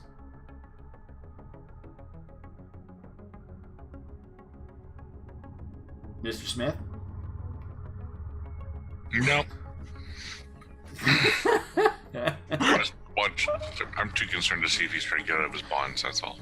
No, for a minute there, you had a glitch, kind of for a quick little blackout. There you go, you're back on again. You're back online. Some hiccup. When was the last time you charged? Because I think you were asking about charging at one point. I was charging in the apartment. But you were interrupted. It doesn't matter. You rolled that. So, all right. Okay, now, Hal, I need a backup roll. You've just realized that the van's moved again. It did another quick turn. You've lost the van. You can now quickly ask for everyone else to look around for the van. You continue moving or stop moving? I'm gonna slow down here. You're welcome. I'm persuading the people in the van to tell us where they are. Yeah, that's not a notice roll. Just gonna put. Oh, hey, somebody's got it. Oh, but not good enough. We're up to 8s. There we go. There we go. Ooh, your eyes rebooted on, and you saw some of the smoke from the exhaust go poof, and leave a little black cloud rising in one of the streets over there. Hey guys, where'd he go? He's Would back this be here. so hard if we weren't flying? I send a message back to the turn guild left. leader, Turn where are they taking us? This would be very helpful if we knew where we were going. on their comms. No, You're in still- the game, in Oh. Fields of Fantasy. Oh, Fields of Yeah, Fantasy. Hal's gonna drop down lower once catches back up to him, drop down lower so and be right behind him. And And I also, in Hovering. that You that get- request, I send her a link to one of my secure communication channels. She's already started typing before you got that secure channel in. She goes, remember when you're 23rd, way back when, you could recycle it for, quest rewards, but Caverns of Osiando, remember where they led to get into the castle? I assume I do. Now, I need you Yeah. to make a Smarts. smarts roll. Exploding dice. Wow. Oh, yeah. You had to go through a sewer complex. Oh, fuck. Sewer systems. At this point, you notice that there's a giant processing plant for sewage that you guys are pretty close to now. So I relay that to everybody. I just go, we're going to those sewers. We're going underground. Which was really good for a van. And for you two, but you are going to have to drop to ground level, it would seem.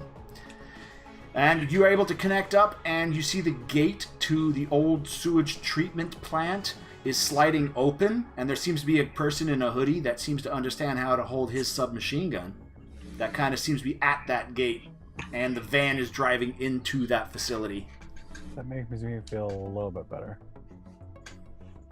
I'm following Damn him. paranoid. Following him with the big moving truck. Will the big moving truck fit through? Warning, a military-grade laser targeting system has accessed our engine systems, and there is a hack attempted on our system. It is time to turn back and offer the free pizza deal to your person. Dominator. It says that out loud, right? Yes. Oh, yeah. It's like one of those turn left at the lights. Yeah. Please roll up the bulletproof windows. All right. I connect myself to the car and I start trying to defend against the hack. You got it. Target number of 6. It's just a simple hack. All it's doing is shutting down the electrical system on a VTOL. I'm gonna burn a beanie. You got it. That one.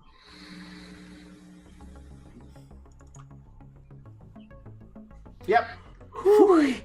Basically, all it was doing was a quick little code turn off for the electrical system on a VTOL. That's all it was going to do. Yeah, I don't want things to just turn off. It might have had a hard time actually succeeding with me linked into it. Oh yes, its firewall is based on your link bonus type of thing. Yes, so yeah. Oh yeah, I know that, but 6 for stopping it from even getting there. It's like whoop, picking up. But the military lock-on is still on, which is usually from like a Rapier missile system or something along those lines. Those 4-shot missiles that take down airplanes. We're not flying anymore, though. I know, but you've got that lock on you. Okay. I send another They message. don't recognize the vehicle following the van coming into the complex.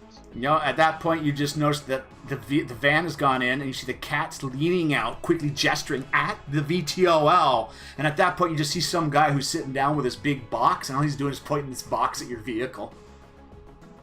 I send another message. I'm like, they're locking on to shoot us down. Hal, do a notice check.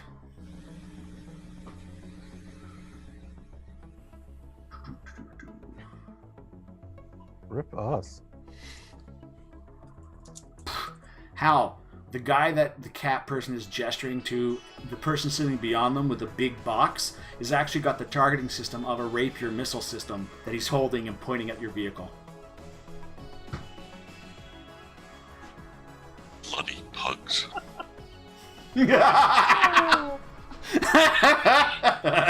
This always happens with pugs. You got to admit the ingenuity. There's a new word for you. I just had a moment like to Boondock ingenuity? Saints. In Boondock Saints, yes. I'm a wordologist. I don't know, what was it? Yeah. Nameology, that's it. There we go. Are there any weapon systems on this vehicle? Of course not. We believe in defense over delivery. We like to revisit our customers. All right, we're going in anyhow. No problem. The lock does break as the guy turns the box away from you guys. The truck's coming in. At this point, you see the doors opening up and this waft of sulfur and excrement kind of just leak out of the doors as the van now drives down. And you see a splashing of some sewage as it starts going into a pipe system.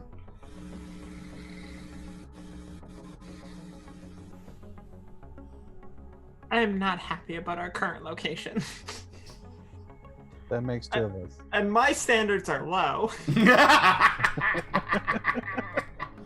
And the best part is, since Lady T's not with us, she's perfectly role-playing her character right now.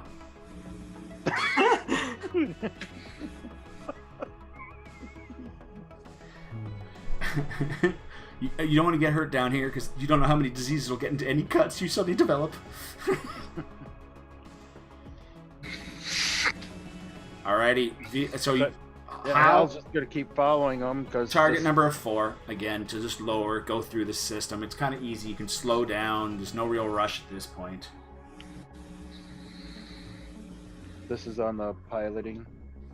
Yep. Yep. This is your ace right here, Hal. Okay. You're having no issues.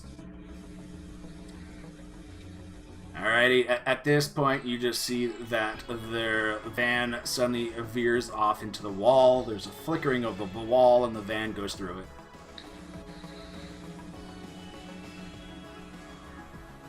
Okay, Did you follow? it. Yep. You suddenly break through the area. You see that there's a slight... There's a huge steam engine right in front of us. And there is what looks like a skateboard ramp of stone that's up and around that stops the excess sewage from rolling into this section of piping that seems to be closed off. And you actually see that this area is being power washed, and you can see clean metal and floors as you kind of go to a very cleaned out cistern. Basically, words. Basically, it's going to a giant cistern, like a giant round area that many pipes pull into, but it's cleaned out. And there is a couple of sticks of incense every so often just stuck, because no matter how much they clean, the smell's always going to be there. In here, you got a bunch of racks with different types of weapons on it. You got more militaristic looking individuals. You've got the more militaristic individuals that seem to have proper stances and all that stuff, talking to a bunch of people in hoodies and tank tops and jeans with mohawks and all types of walks of life. And at this point, you see one guy frustrated, taking the guy's gun and just smacking him across the face for holding it sideways. How long did this trip take? This trip took about half an hour. So between that and the last fight, how long has it been? Another half hour. That gives you an entire hour. Is that helpful? Or is it every 2 hours? Yeah, I know. Your points are coming back. You need to... I need them. I need them. Yes. So a good hour has passed. At this point, you just notice that Carl's got the frustrated look on his face. You even know your outgoing communications is now being scrambled. You're hitting a firewall. You could try to break out, but you're just naturally... Oh, we're in a secure area. Yeah, there's no reason to worry. We're going here on purpose. And of course, as soon as we get stopped and parked, Hal's turning his tap off. Yep. You know, Yep. I'm not driving. I don't need it on. At this point, you see a couple of individuals do point guns at the vehicle, but shortly after, the little cat lady, she kind of just flips around, kind of her tail's kind of aggravated as she's like twitching back and forth, and she's like putting her arm on the barrels to lower the barrels at these frickin' guys. As she seems to be there, and at that point, you just see the big, huge, beefy guy. He's kind of walking out. He's doing like the one arm to hold. The whole van tilts for his weight as he kind of lowers himself out. He's got a stogie sticking out the one side now. Mission a success. Hangs the gun on the side and starts heading off to the one area, cracking his neck as he kind of walks away. 7-foot tall mass of muscle and sinew and... So let me guess, before he got augmented, he was actually about 4'5", 100, maybe 90 pounds. And he was on the top list of dungeon raids. Yeah. He was Gilbert, but that is a life no more. I mean, very handy on raids, like very good at like coordinating. You wouldn't think that people individual would and actually be pretty good at first-person people. shooters, but he is. Who'd have thunk? He was always pretty good at first-person shooters. He always gave the puzzles to somebody else to figure out, but he always tanked. She freeze again? I think she did. You have to shake your head every so... Oh, no, she moved. That's good. Sorry, Ellie. We're just... It was just a quick freeze, though. Puma, though, he can hold that position for hours, and we're still... Did it freeze? Look, she's smiling now. I guess true. Other times we're yes. like... Puma, are you... No, he's... And Renset's picture. I mean, I don't think he's moved all day. I don't know. Are we sure Renset's even here? Just say it. No answer is heard. All right. So. What was that? Alrighty. So, you guys are in the facility. This one woman is now approaching.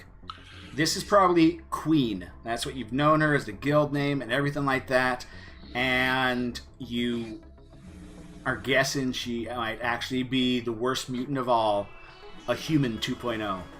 As she's got pristine cheekbones, ice blue eyes. She's got that lean, athletic build, small perk front, white blonde hair, like platinum blonde hair that's cut into a boyish type of bowl cut.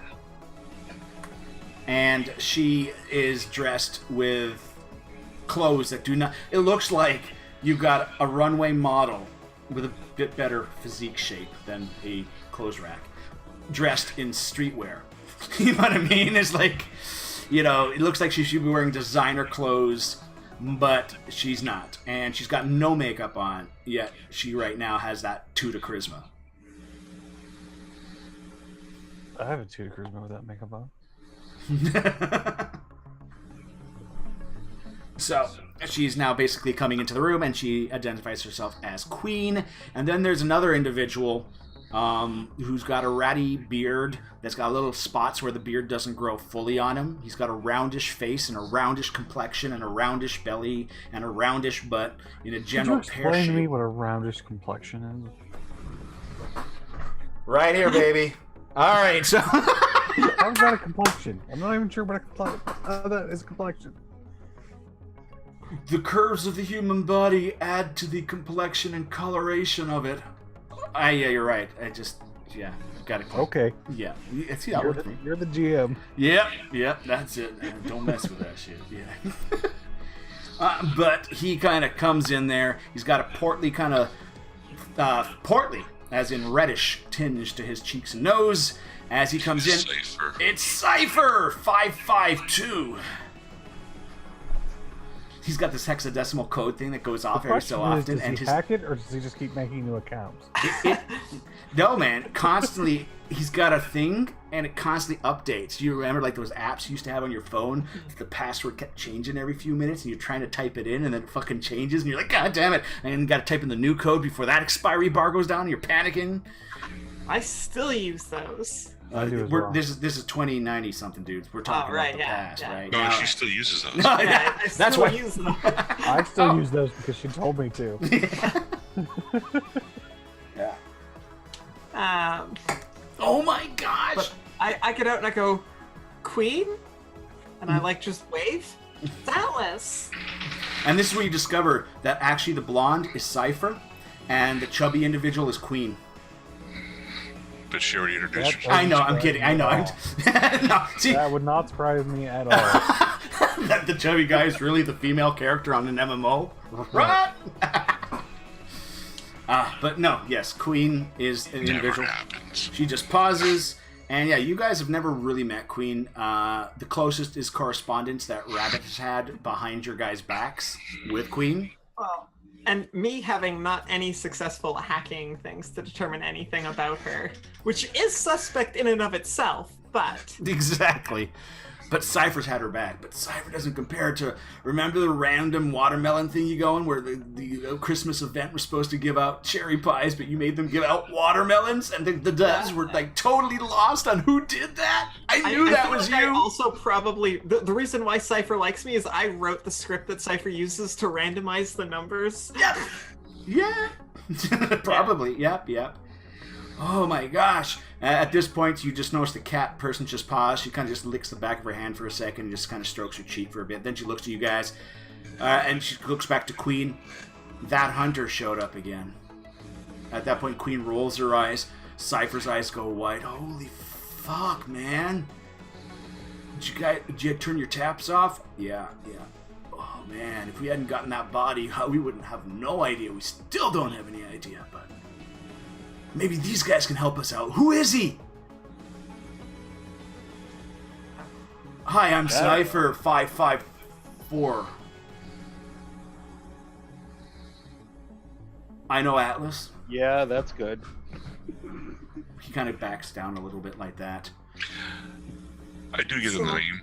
Media. Remember when I had the ID run? Yes. Which basically his name had been cleared out. That's what, and literally as you were getting that information, the only thing that existed was his bounty hunter ID and the recent news footage. But shortly after that, even that was removed from the system. That's what I know about him. I know that's his bounty hunter license number. At that point, Cypher looks to you. Oh man, you're a hacker too? Yeah, that was a lot. Touch me, I will punch you in the face. I ain't touching you, no problem. I believe in personal space and all, but like the only reason we call him Hunter is the last bit of evidence that had been forgotten was that news footage of him going psycho. But that's now even been taken down. His background, everything. He's a ghost. And when you gotta see the hardware in that guy's fucking skull, you're gonna be. Dude. I look at Queen, I go like, what's going on? At this point, she was hoping you could tell us a little bit of information as there's a pause. Princess, we also have to talk. She's got now... Still hiding in the bed. Pardon? Oh, yeah. I'm still hiding in the bed. Oh, okay. No, okay, in that case, Princess is with you. Hit the deck! One of the guys yells out, and suddenly you see another individual jump on a member, like a grenade's gone off or something like that. And then you suddenly hear Atlas's father. Oops! Didn't mean to drop that! And at the point you hear the skittering of a pop bottle kind of rolling on its side. The bag wasn't as strong as I thought it was. You had a bomb in there! Yeah? Didn't have time to put it in my backpack. At this point, people are getting up off the ground now, and stuff like this is going on.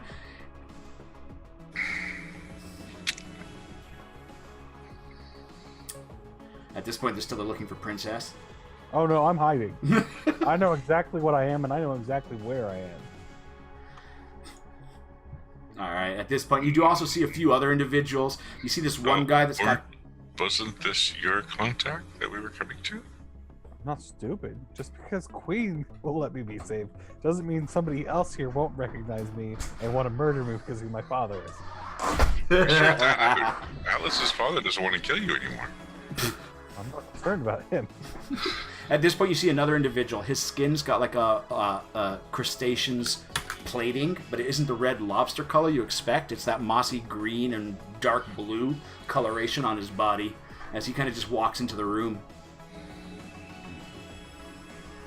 And you see a few other individuals. You also see a bunch of mishaps of people that probably went to cheap gene therapy spots, and now they look just like freaks with no proper bonuses to their gene. You know, they're screwed because some cheap doctor spliced some bad DNA into them.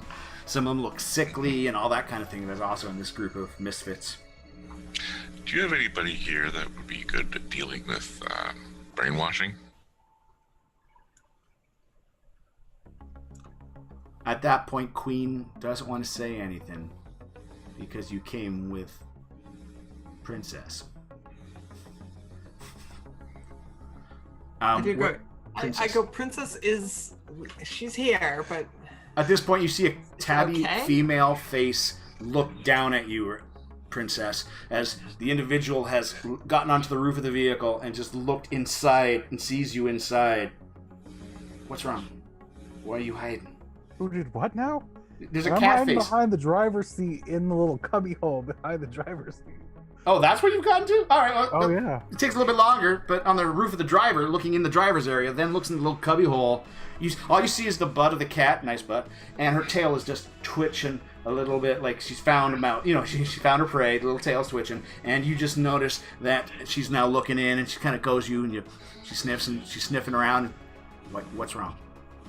What's wrong? We were here to extract you. Why are you... She clearly doesn't know who you are. She doesn't. Nope, I know. It's like, so she's like, are you okay? Are you sick? Are you hurt? I like sitting here. It's okay. Comfortable. I was uncomfortable when I first came out. Yes, I can understand that. At that point, she offers her hand to help you out. Alright, I guess I'll go with her. She pulls her hand back. Put your hand out again for you. Sorry. It was Wow, the Academy. That Was the Academy. I'm sorry. Sorry. She's got a smirk on her face now. You just notice her tail's gotten playful in the background there. Come on. She's sorry. Offers her hand. She apologizes. All right, I go with her, but my head is. Do you take her hand? Yes. I'm sorry. Oh my God, that's twice. Oh, I'm sorry. Come on. Come. I'm going to the other side of the truck. All right. She got her out. At that point, you see her scamper on the roof to the other side, and then she does a backflip and just lands gracefully in a superhero pose, and then kind of just scurries off. At that point, she looks to the lobster guy. The lobster guy looks at her, and she just goes and just smirks. He just shakes his head.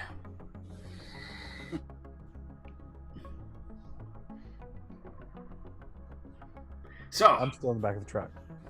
You went out the door, didn't you? No, I went to the other side of the truck. Oh, the other side of the truck. Okay. Well, at this point, Queen looks to you guys, and she says, there's a spot to rest. I'll get you food. Get you organized. She's a little confused because apparently she came to help Princess, and she's got the entire Scooby Squad here, and she doesn't know what exactly. No. The Scooby Squad was the van.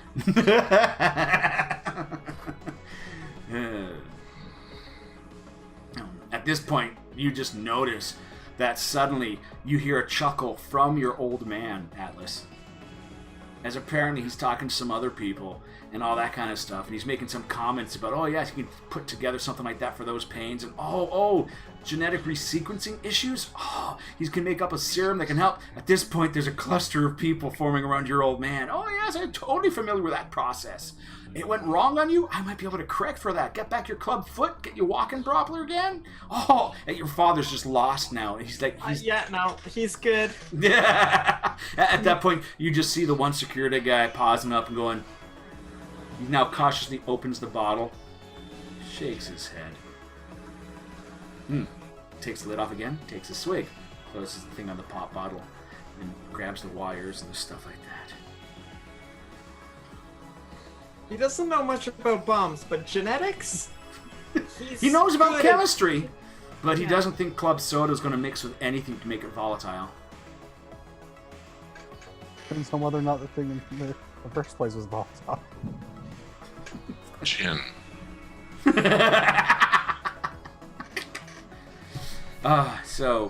So he has a gun that he can't use because he doesn't have the fire mechanism.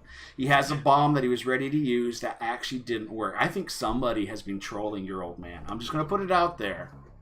I mean, there may have been a child of his who liked to tamper with things. And also, I needed to get money to buy my equipment, so, selling some minor parts to things on a black market. So are you trying to say that some of these? So you replaced you replaced the nitroglycerine and oil comp, Yeah, it would have worked had he had all the right stuff and had it not been replaced, but he never really checked.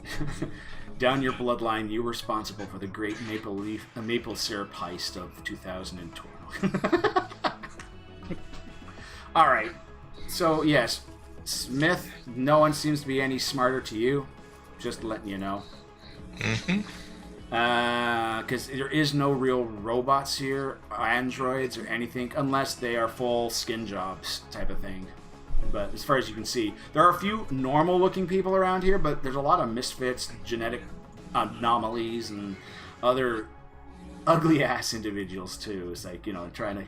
Half a person's face is like slag on one side and stuff like that. You don't know what was going on with that person. Oh, he's trying for rhino skin. You got a rhinoplastic surgeon to help him. It wasn't the same type of rhino. All right. Is there somebody here that can find out what's going on with my friend Carl? At this point, one of the other guys does make the thing because he's checking you out. Why is this one in cuffs? He makes a comment, okay, everyone's coming out of the vehicle. Whoa, why has this one got cuffs on? As Captain Obvious finally realizes that Carl is the only person that seems to be detained. And somehow has a tinfoil hammock or whatever on the top of his head. I thought that fell off. It's Did we funnier put it back that on? way. So, no, yeah, you're right. It did fall off. Because it was a cone shape originally, right? So, Yeah, the dunce cap. yeah. This is why I was asking about brainwashing. My friend Carl here was compromised. We need to help Gun him. raises. This is trigger happy. Whoa. Compromised. Is he a threat? No, not now. He's a little confused. As long as you leave the cuffs on.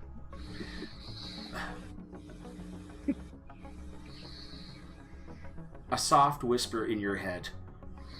Princess. Come out. No one's thoughts are of hatred for you. In your head. That's cheating. Where you going? Scream from the bed. That's cheating. That was one of the things why Queen did follow you, because she was another Zeke. All right, I'll come out. All right. She's still already. hiding. She Underneath my knows why you're hiding. So she's quickly done a casual. No one knows who you are, and if they do react, you know what I mean. Like she's just checking. This area is secure. She can understand your worries as you finally come out. And at this point, Queen does look at you and says, "Brainwashing. We've got a special holding cell. We can put him in. It's also a metal cage as well to stop any cybernetics from transmitting." That'll be perfect until we can figure out how we can help him. Alrighty. So at this I will point, say that I don't think it was psychic unless they had a back door. And look at the wall in case anyone looks at me after I say it. no problem. Yeah. All right. At that point, Queen just pauses, as she's now probably just looking over the person as well. You don't know if she's doing anything or whatever. You don't really know what her skill set is, but you know at least she's got telepathy, so she's probably at least your field. We would all be able to feel it if she was doing something. Yeah. She is psychic. She is. Yeah, you can feel the energy from her, psychic to psychic type of thing. But when she uses it, normally you can hide it, you know, as well. They have She has hunters. to roll a really good number to hide it, though. She's good. But yeah. That good, huh? Without even rolling good. Oh yeah. I'm burning a beanie for her just to make it cooler. Oh damn it! Now my NPCs have one less. I only have a general pool. Alrighty. Where do you guys want me to park this thing? Pointed at the security robot that we got with us. One guy asks a very important question. Any pizzas left in there? We got one. It's cold. Whatever. God damn it! The only pizza here's got anchovies on it. Who the hell kept this one? Robot. Did you say the robot? No, I didn't. I Okay. said that guy. Okay, I was about to say. Did you say the robot? It's the one. It's the one. The No, cat. I imagine the cat robot is girl hiding the same way I'm hiding. The cat girl picked that one. The cat girl picked that one from the other end. She said, "Save the anchovy pizza." Yeah. Alrighty. So Hal's taken away. Hal's taken away. Queen seriously asked though. So how do you Hal's guys taken know? away? Carl's taking it away. Carl's just sitting there going, "Well, yes. Make sure he's locked up good." Yeah. Carl's taken away. Carl's taken away. Hal, you can escort him if you want, so you know where he's being sent. And one of the guards that comes up to you, the lobster boy, in a way of speaking, is effectively asking you, "What's his situation?" Like, Does he have choppers? one hand does. He's got Oh, a okay. kind of a claw type thing. He doesn't have a proper, but he does have a claw type thing. But his arm is nasty and modeled. It doesn't. It looks like it's misshaped. He looks like he was a bad job, unless he really wanted to look this lame ass horrible. But he's now asking about your friend Carl. Oh, Just my in general. manacle's back. Okay, well, we're not sure how he got brainwashed, but somehow they brainwashed him. At that point, a cat-like voice kind of stirs up close to you, Mr. Smith, as that cat-like lady's going, "You're a hunter too. I got it." She's now making herself more visible around you as she's kind of walking around the back. She's been eyeing you up. "You got the manacles. You're familiar with this hunter guy. You mentioned him earlier. You're a hunter too, aren't you?" her tails quizzically moving back and forth. She's very curious.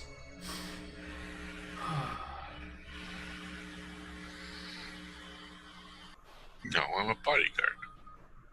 At that point, Crow raises her hand right here. You're that lady! Yeah, you had a concert up on the rooftop. She looks a little sad for a moment. Took damn Sam. He was running up there. He was trying to help Princess. He got gunned down by the hunter. How did you know where I was? How did you know where I was? At that point, Queen looks at you. We've got to talk. Oh, yeah, we got to talk. It appears that we have to talk. Now I'm not sure I want to be here anymore. Stuck in you somewhere. No. At this point, she's taking you away, and she wants to talk to you. Would have been safer. But if you trust these people, she can talk with your friends. If you don't trust me fully yet, but She'll tell Crow anyways. Don't worry about it. What? What was that, Mr. Smith? Isn't you'll probably tell Crow anyways, so don't worry. Actually, I'm bringing Mr. Smith with me. So Hal, you basically see the guy locked away. Carl just pauses, and then in a kind of he just kind of pauses, and then Carl just looks at you, and in English, what's going on? You can tell me. There's something odd about the way Carl's talking to you, though. He sounds like Carl, but the way his mannerisms, it doesn't seem like Carl at this moment. The English is pretty fluent now. It's okay, Carl. You just go and chill out, relax, take a nap. Everything's okay. All right, I'll get a little bit of feedback. I think it might be your mic there, Steve. I'm not too sure. I don't know whose it might be. Trying to see who's flickering on. But that being said, so you're with Carl, and Queen wants to know if it's okay to talk with these people in the room.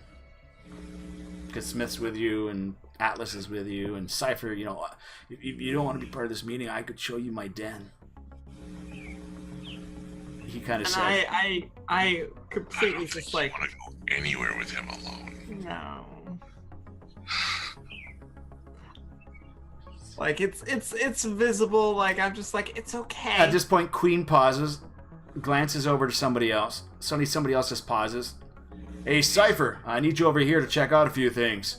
Oh, okay. And that guy leads Cypher away. And then Queen looks back to the group. I don't think anybody wants to be alone with him. He's a good person. I mean, I'm sure he's fine. Safe. He's just... I grab Atlas and say, we should discuss this somewhere else. Yeah, okay, that sounds good. We can bring Crow too. I mean, Yeah, we should. I mean, Actually, right now, Lady T, what'd you say? Okay. She's... Hopefully she'll be... Oh, hey, we're getting close to a break, am I right? Yeah. We're going to be coming to a break. So at this moment, before Queen lets you know something, we're going to go and we're going to take a bit of a break right now, guys. So, again, we're going to grab 10 minutes. Going to be okay for everybody? Or do you want a little longer? 10 minutes, okay? So it is... Yeah, 10's fine. 8 after the hour, so we're going to round to 10. So 20 after, we shall continue. Is that right? Yes, I can Sounds do my good. maths. 20 after, guys, we are going to be back. Thank you very much for watching. And I'm going to press some buttons here and make some magic happen. Yeah, that's it. That's a ticket.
First off, why are you tracking me?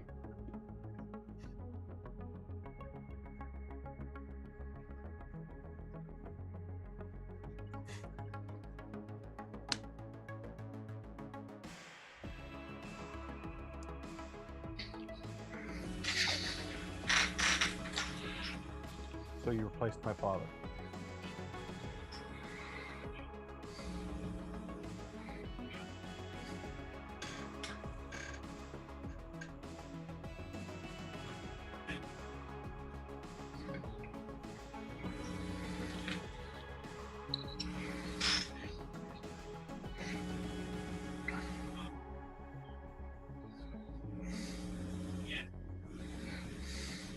Hold on a second, Stu.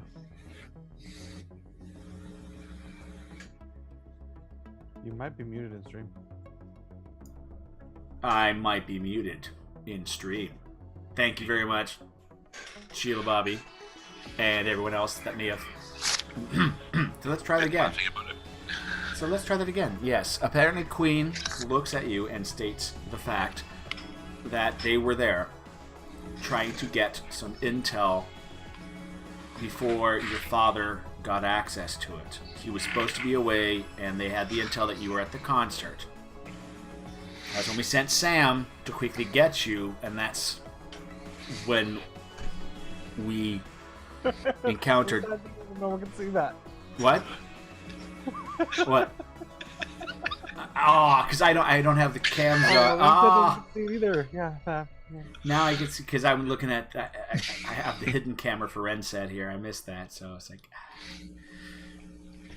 Alrighty.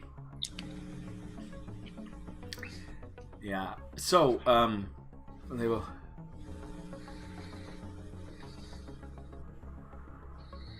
I was jabbing to the news. Tabbing. Yep. So yeah.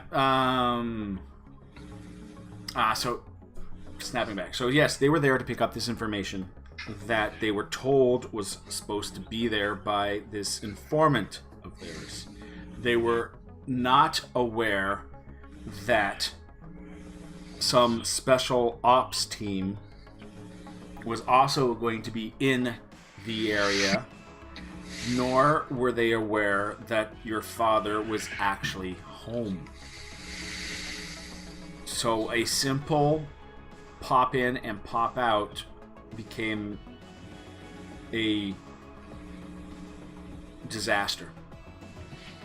And we didn't know what exactly was going on, and I felt that your security could have been compromised as well.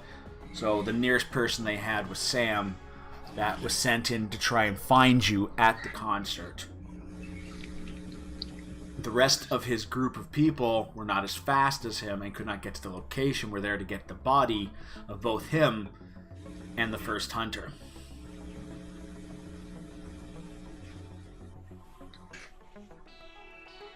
The first hunter? Because we also ran into the hunter at the father's place. Now we were unable to retrieve that body. Whoa. The same hunter. Yes, but clearly a clone or something. We haven't been able to fully figure him out, and apparently he... I have a bad joke that I wouldn't say in the game, but clones are against the law. Oh dear, he's breaking the law. Sorry. Maybe they're twins. Effectively, when that hunter went down, his body became a living bomb and took out half the building and your father. I figured that's what happened, kind of. Her team is broken. None of the members of that team are currently here. They are in medical recovering, and she lost half that team. The other team, actually, it was thanks to Cypher that stopped the second hunter from exploding. He picked... Right, but I imagine that when he would have exploded, we wouldn't have been there. Because he was still alive. Stuff. He's been doing a lot of research, and that's his wet dream, the remains. The body is partly decomposed because the chemical reaction to cause his body to explode was going off when Cypher was able to actually stop it from happening, but it looks like half of his body was dunked in acid. We are analyzing what we can, and sadly, Cypher has more information. She just wanted to let you know that in case it was found out later, yes, we were there, but What no... were you looking for? At that point, she just pauses, looks over to Crow, and by the way, we have gotten information that sadly, Lady Time Lord or Lady Misspelt Art will not be able to make it for the other half of the stream. But Crow kind of looks a little concerned when Queen looks at her, and she mentions that effectively we had discovered that your father was actually, who has been a silent partner to Alexander Snow's campaign, had been fully funding a certain black ops operation for gene-coded weaponry. Effectively, every single person that's gone through the gene mods to become a hybrid, whatever animal species, it's coded for medical reasons. They were looking at making exclusive weapons that could hunt down and kill everybody on the hybrid gene list as a precautionary. This mega bomb would go off, leaving everybody okay except for hybrids, which would die to this biological weapon. I get a little bit like...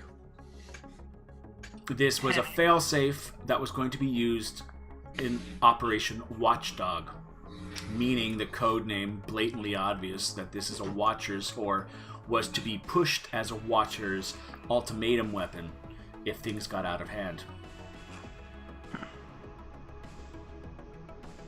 Effectively, the way the bomb Her dad worked. did this, or my dad did this, or our dads did this. We don't know for sure. We believe it was actually... I keep saying Ashfield. No, not Ashfield. It is... yeah, Ashfield. Yeah. Martin Ashfield. His companies, his overseas companies, there's a few areas that he owns, a few islands which don't fall under regular jurisdictions for medical research. And quietly, that's what Mr. Ashfield's been doing with his overseas projects. At this point, Crow, I could easily say, would probably react now, because she never knows what her dad's been doing. He's been doing overseas business and all this kind of stuff. Crow's now got this concern. She's also probably wanting proof rather than just hearsay. This sounds like bullshit, right? But, you know, effectively, they're looking... as far as they know, the way the weapon works is...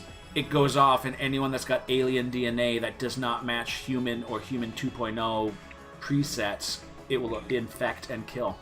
So anyone Well, it can kill normal people too. They're just not within the genome that they specify. It could. It could, effectively. And it's believe that's sadly referred all to as based on this contact. research done in the 20th century, stuck up in Sweden. I'm just saying. All you guys wanted to check your genetic backgrounds. All right, no. But no. It's basically, that's what they're looking at. It's a bomb that will lock onto the hybrid element of hybrids and cause it to be affected that way. The bomb could be it's a bomb. And as long as you got genetic coding or genetic sequencing in there, you could change the sequencing so it's the reverse. But that would still kill hybrids because they've got the human part of them in there as well. That would just kill everyone. Yep. But then again, well, I wouldn't worry too much because then, oh dear, it's a bomb that will go off and kill a bunch of people, rather than being a bomb that could kill a select group of people. If this is me, do you know what I mean? Like it's you know, there's the nuclear bombs that will still do a lot more damage than this bomb will, but a bomb that could go off and only affect certain people, that's the fear. No, leave the full conversion to be fine. Full conversion, boy. Smith's going, this bomb worries me Absolutely fuck all. Processing. Yeah. Processing. Nope, no threat. All right. As long as no rogue AI gets their hands on it, you're fine. I'm having a little bit of a freak out, thinking like, Wait. shoot. So they don't know. Her on the back while I'm thinking, because this is just another day in the life of the snows. Smarts. Smarts roll for you, princess. Also, it may dictate whether your character knows what you might know, and also a refresher if you don't know what your character might know. I want to re-roll that. How many beanie? This is your last beanie, if I'm right. Is that your last beanie? Yep. Yes. All right, you can. And you rolled a 1. You just had a brain fart. Oh.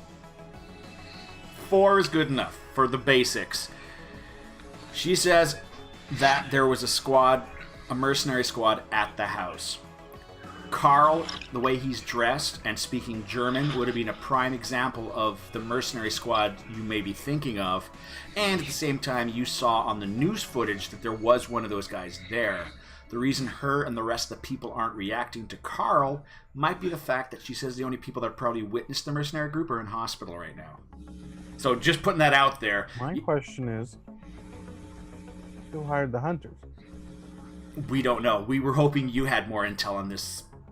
I kept saying this person, but I look at them. We were at a concert and then attacked and on the run. We've been mostly in self-preservation mode. Yeah, but the hunter was at the concert. Yep, and he was also at the house. But since that hunter blew The up, hunter was at the concert, and I believe you stated he specifically asked, "Where is Princess?" Mm-hmm. That is correct. The hunter did ask.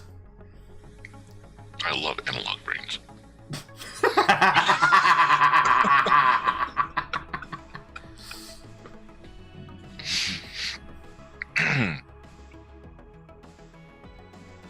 All right. So he was there specifically looking for Princess. Correct. The one at the concert was.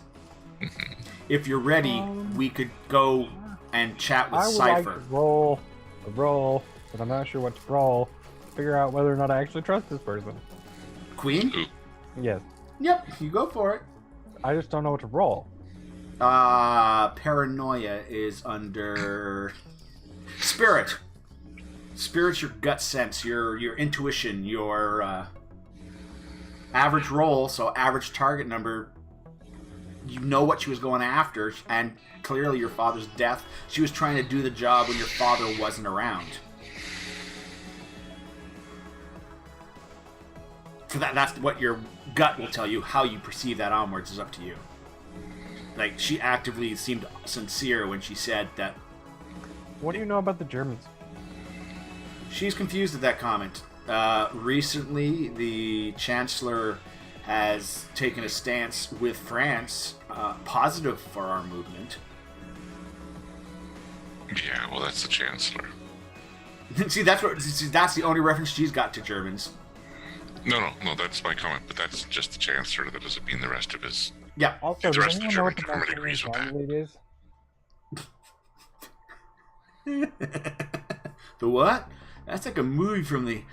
Wait, no, it was remade 14 times since the 20th century. You know, they got bored, they did... There's been several versions of it. The latest holographic one was about 10 years. With it.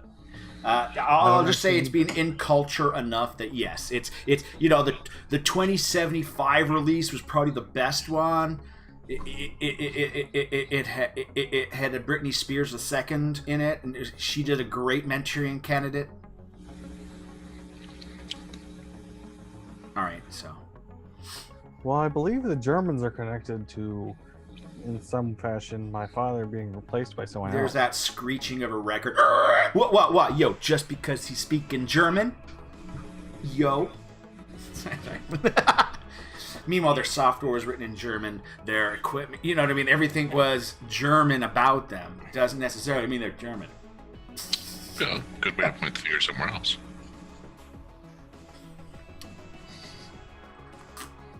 So she doesn't know anything about the Germans. Besides what the Chancellor's speech was to stand against. Also, we've been disconnected from the news. What's going on with my father? Your father currently is not in the public eye. There has been no release from Dub Tech officially yet. As far as we know, he's still dead. What about unofficially? They haven't had any. The contact they had that gave them the intel is gone. Seems like a trap. All our contact methods to get a hold of this person are hard. We have been trying to get a hold of him. Cypher has been trying to get a hold of him. He has not flaked on us in the past, but we've never had such a high And value. I look at her immediately. I go, wait a minute, Cypher, Your contract- resident hacker? Yeah. Their contact for the snows wouldn't have to be Jacobs, would it? No. Definitely explain why he's been hard to get hold of lately. I'm No. gonna whisper to Crow and Atlas and say, "Seems like a trap, like a really big trap." Drop.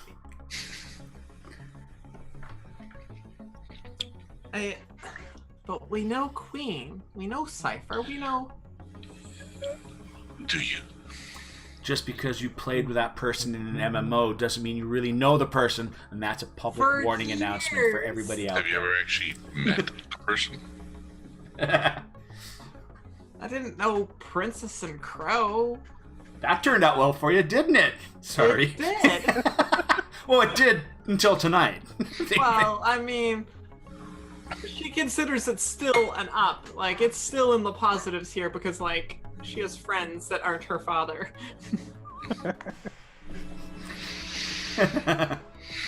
By the way, Atlas, she overheard your father, who does seem a little eccentric, but he could help us greatly with his genetic knowledge if what he's saying is not bullshit. Because she apparently hasn't got the full data on you, Atlas. Cypher seems to know a lot about you, and your father is a mystery figure for some reason, just like most of you is a mystery figure.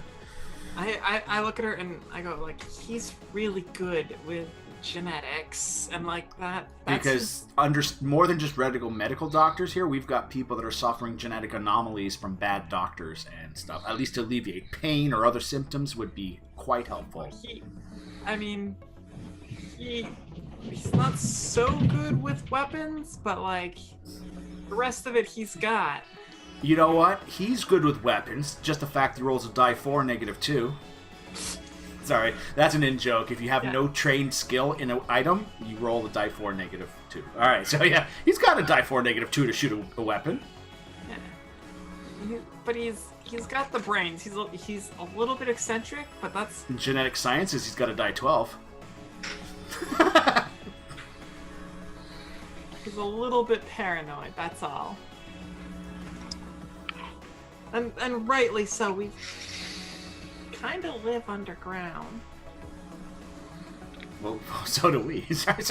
Well, I know, but he's been doing it on his own. By the way, you got to pop up. Your stock has doubled currently for Raven. So whatever money you put down is effectively doubled if you pull out the money now. Also, GDI, Global Defense Interests, which is Crow's father's company, is also skyrocketing. I'm going to take out some of my stocks. I'll do half of them. Half of them? Keep track of that then on your character sheet. Do a separate thing for what you've got still in there. Yep, I'm gonna do the math here real quick. So let me get this straight. The same exact night and time that you decided to do an infiltration into the Snow residence, and he was not supposed to be there.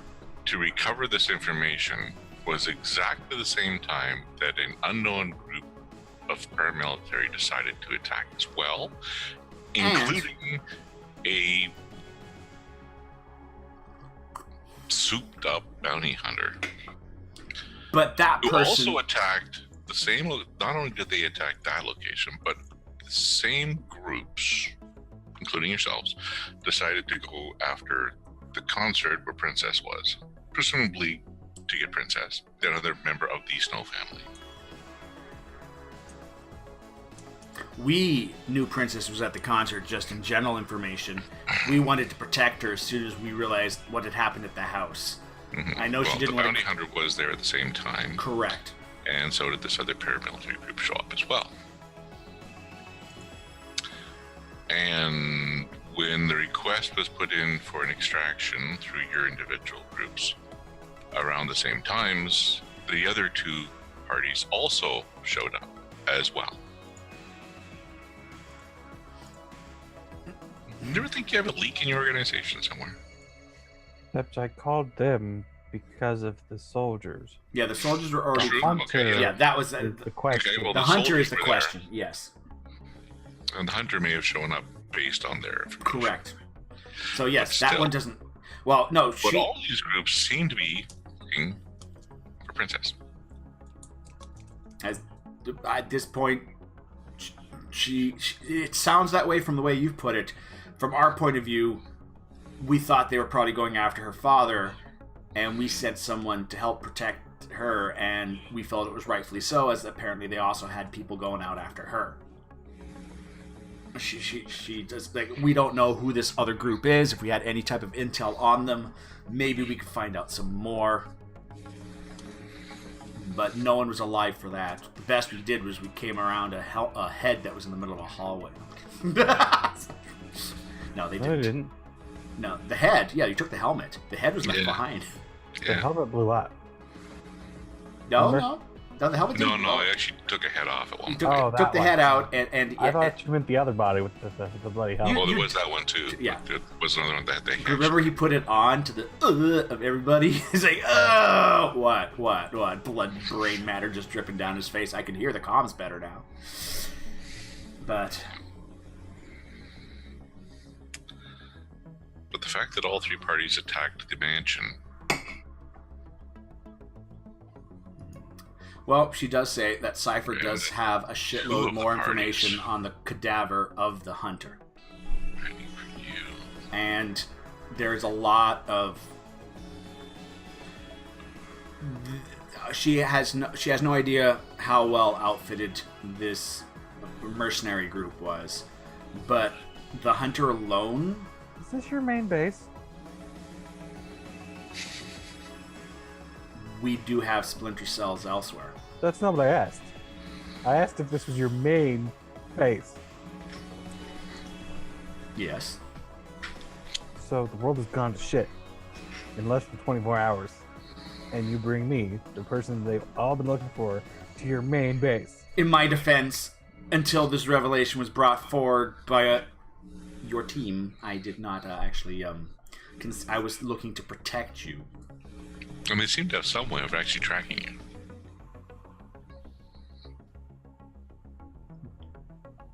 You being Princess. We've got a field here tapping. If there was any type of subharmonic type of tracking signals or anything like that, we would have picked up on it. And I look at her, I go, but Cypher is your hacker? He is good. Okay, I'm going to go see Cypher now. Alrighty. At this point, Cypher's going on and clearly explaining to the guy deep in-depth computer programming on ancient systems and how he's done a multiple layer system that delves down into sub-layers to get the codes. And the other guy's like, yeah. At this point, a little Netflix icon shows up on his glasses. Yeah, Cypher is doing the Easy way to explaining? Netflix into the building. It's his downloaded files. You can do that.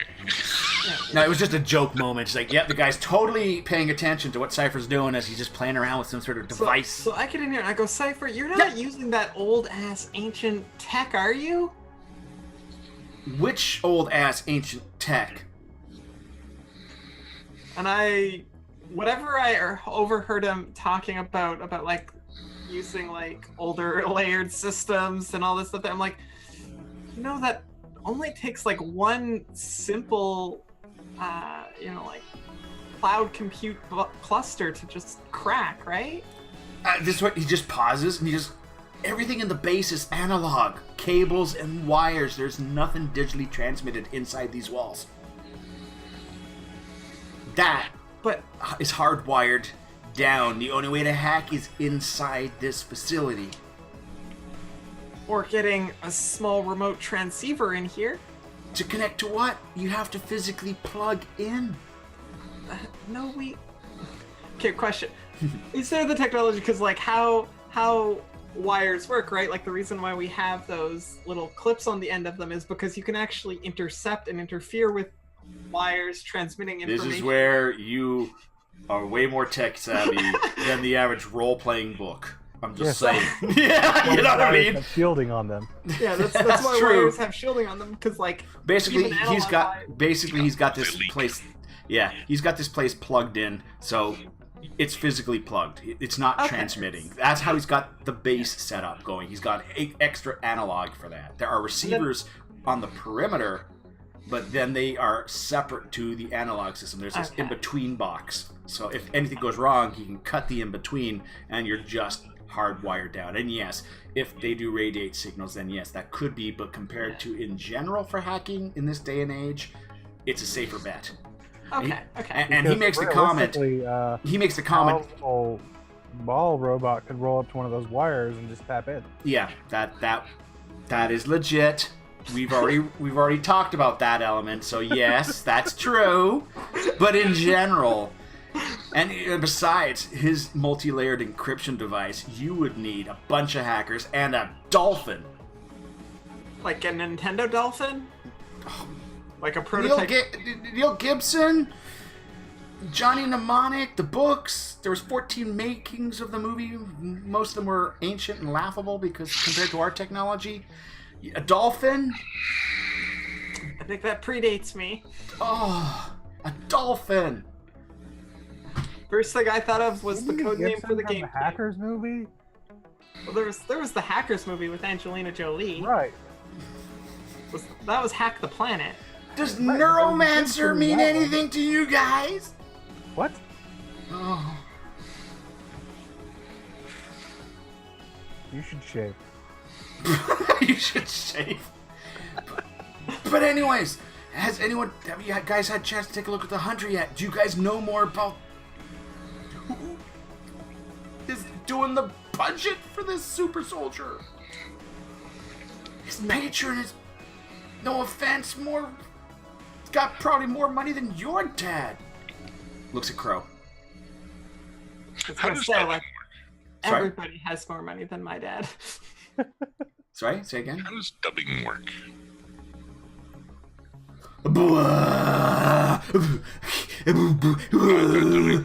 Oh, sorry, dub tech. Dub tech. Wasn't that beatbox? That was one beatbox, yeah. Yeah. At that point, he's too old school. All right, but yes, yeah, and no one, any musical style you can hum to yourself. You can't hum dubstep at work. You can't be sitting there. You can't really hum that at work. That's why dubstep it sounds cool, but it may not last as a music medium. I mean, you can't just. Safer. Focus. Oh, sorry. Okay. What were we talking about? How does dubbing work? Dubbing. Well, it depends. If you've got the money, you can. Oh, is this referred to the Hunter? You guys haven't seen the Hunter yet, so you can't be asking questions like that. Anyways, dubbing for the average ticket buyer. They go visiting the clinic, go through a whole bunch of protocols, sit down in a chair, and up until that moment of sitting in the chair is saved. Okay. So we're not talking about a cheap buyer. We're talking about money means nothing. Huh? Money means nothing. So much money that it's nothing. Someone who's rich. Filthy stinking rich. More money than God. But they're working on technologies. That's why the Hunter's tech is so fucking amazing that we'll Dubbing. try. We're talking Yeah, about we're talking about dubbing. I am talking about dubbing. Where if you pay it, you got your own personal satellite that every once in a while you upload to. And are those hackable? In theory, but See, this is a test because Atlas already answered all these questions. it's possible.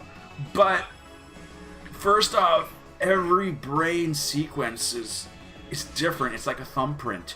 So building the hack code on top of that relies so many unique things. It's like almost like a retinal scan and stuff, but beyond. It's a brain pan scan. I'm gonna copyright that. Brain pan scan. BPS? No, I think that's used for something. Beats per second. Yeah. Back to dubstep. But point being, like, boop, it's the $1 million plan, and you're paying $1 million an upload to have a constant. So you'd be doing a drain if the upload's every 10 hours, or I think they do it in multiples of 6. Should be like $4 million a day just to keep your brain pan uploaded. I personally think it's like if we ever did teleportation, you're dead as soon as you do your first transmission. I mean, like, you step on that teleportation pad, you're ripped apart, you're dead. But a clone of you's just made up, and it thinks that it's you, but it's not real. But that's just my own theory. Are we still talking about dub tech? We were. I don't know what you were. In theory. Okay, so what I'm getting at is, if this hunter, it could be the same hunter. With his tech, that's what I'm saying. It's phenomenal. We're talking vent core processing.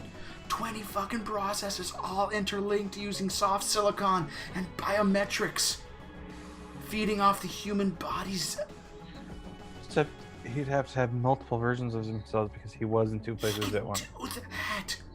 Was he? He was. Come on, let me show you the hunter. It's clearly the theater. Let's go look at this. The hunter's body. That's what I'm getting at. It could be the same one being uploaded each time. Because the one blew up. His is beyond that. The one blew up. His is. And it could have been a new activation that was then sent. This is tech I've never seen before. He was already at the concert when the concert started. But when did it actually blow up? Okay, I don't have the time synced up because I can't. I can't get the timestamps because I can't figure out this encryption. It is beyond. I'm not talking about that guy's encryption. I'm saying when the house blew up. Oh, we've got that information, but I don't have the information on the current body. When the house blew up, he was already out and active. What was happening at the concert? Like, was he already spotted at the concert? No, we don't have confirmation. I like how Cypher is continually talking and he... No rolls or whatever. He's just willingly just spilling his guts. Yeah, because that's what I'm wondering. Like, if the house blew up, he was not seeing it.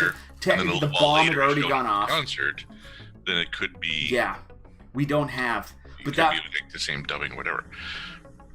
But that tech is not available to what he can do is not available. So hold on a second. I mean. Come on, let's go see the body. He's tried to leave the room twice, and every time he does, he comes back. About the building blowing up, Hal didn't get a message about the house blowing up or an emergency or anything like that. He did actually. Hours after. Out of character. This is not Cypher. This is the DM. Right, he did actually. Jacobs was trying. You guys ignored Jacobs. Jacobs had all the information. But when Jacobs had all that information, the hunter had already been there since the start of the concert. The hunter was not seen until... Yeah, I scanned him. Yeah, I know, you scanned him, but who knows when the bomb had gone off officially before the news.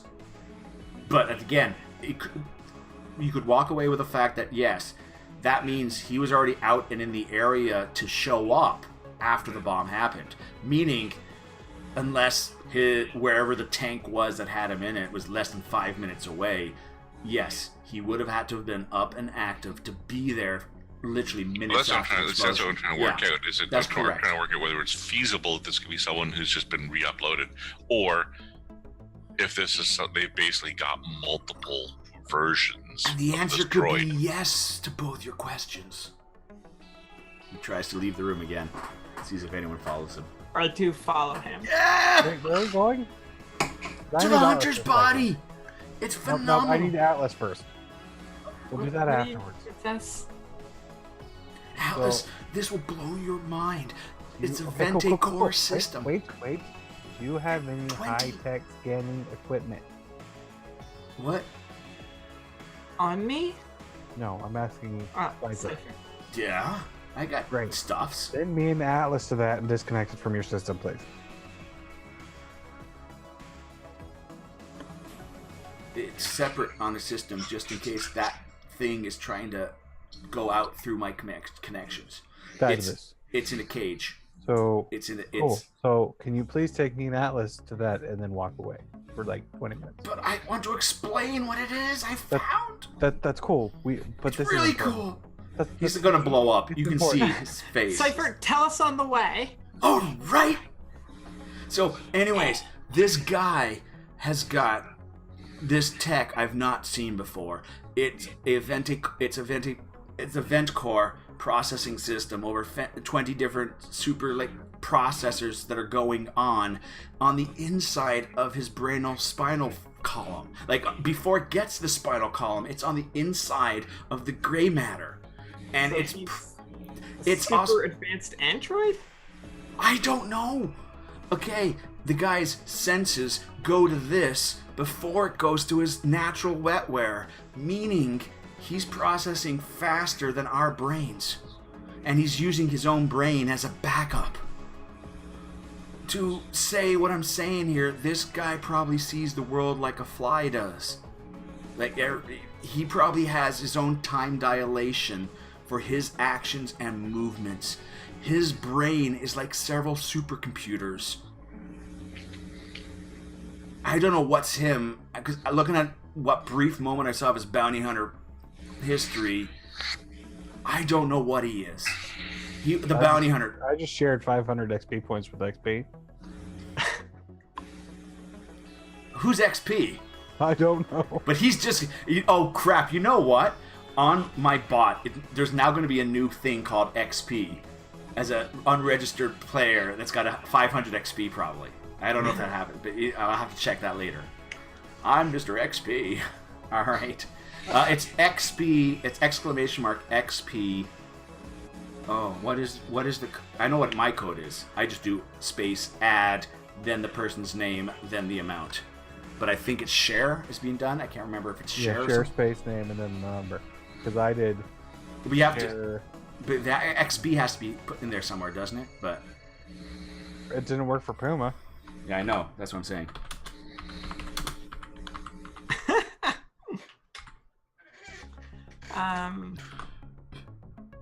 The first thing I Maybe- say when I look at Cypher, I There, tell Cypher, happy?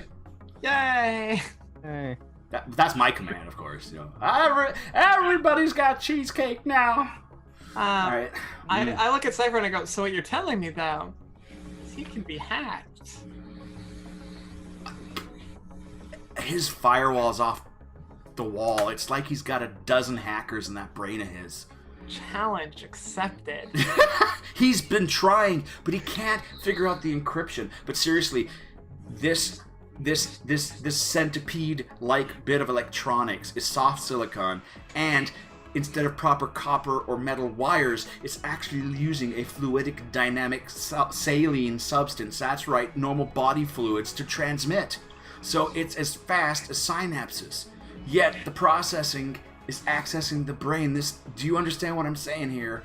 And Yeah. his eyes and his ear, all his sensory parts, his spinal column, his eyes and everything go to this processor before it even goes to the brain. So he's able to see everything processed faster than the human brain in theory. So I don't know if he's a robot or if he's a guy. I don't know. And this tech has no signature marks on it. It's got no production value, and everything's binary or basic language. There's no telltale marks of English comments or German or Japanese or Chinese comments in any of its design. It's I wanted to say aliens. At that point, his hair fluffs up a little bit, and you can start to picture who this guy's slowly emerging to be. But Rabbit's already, he's chuckling, you can tell, because his laptop is like shaking with him. He's like, sorry. But this guy is phenomenal, and this is the main point. It looks like before we caged him off, he was constantly dubbing his mind up every few fucking seconds. Meaning this guy's brain is up to date. If he dies and he pops into a body, he's got 5 to 10 second delay. And with the way that processing goes faster than his own organic brain, there's a good chance that stuff his brain wouldn't remember, that processor would remember. So that 5 to 10 second gap, meaning it would just be like a freaking video game. He'd die, get up, and he'd be ready to go again. So it's an illegal dubbing setup. To say the least, yeah. Or it's government. Governments don't really exist anymore. It's corporations. Governments were an ancient ideology that only a few backwards countries have been hacked by Charon, the greatest AI in the world. So, just saying. Is there a way we can scan Carl to see if there's any resemblance between Carl and this guy? What? You think Carl's got something like that? Who's Carl? I don't know. I just thought maybe we could scan him to This find out. is Cypher. Who's Carl? Was that the guy in handcuffs? I heard there's a guy in handcuffs. Yes, that was the guy in handcuffs. He's got stuff in his... We don't know. Guy in handcuffs. What? So yeah, all he knows is this guy's fast. The only thing is, he's constantly got a feed coming in. So this gets me to the other thing. What if not only is he processing what he's doing here, he's got 10 times our brain capacity built in. He could have been literally the other hunters out there communicating with each other. And the multi-hackers I was able to describe are the other hymns that are interconnected in this network. This is...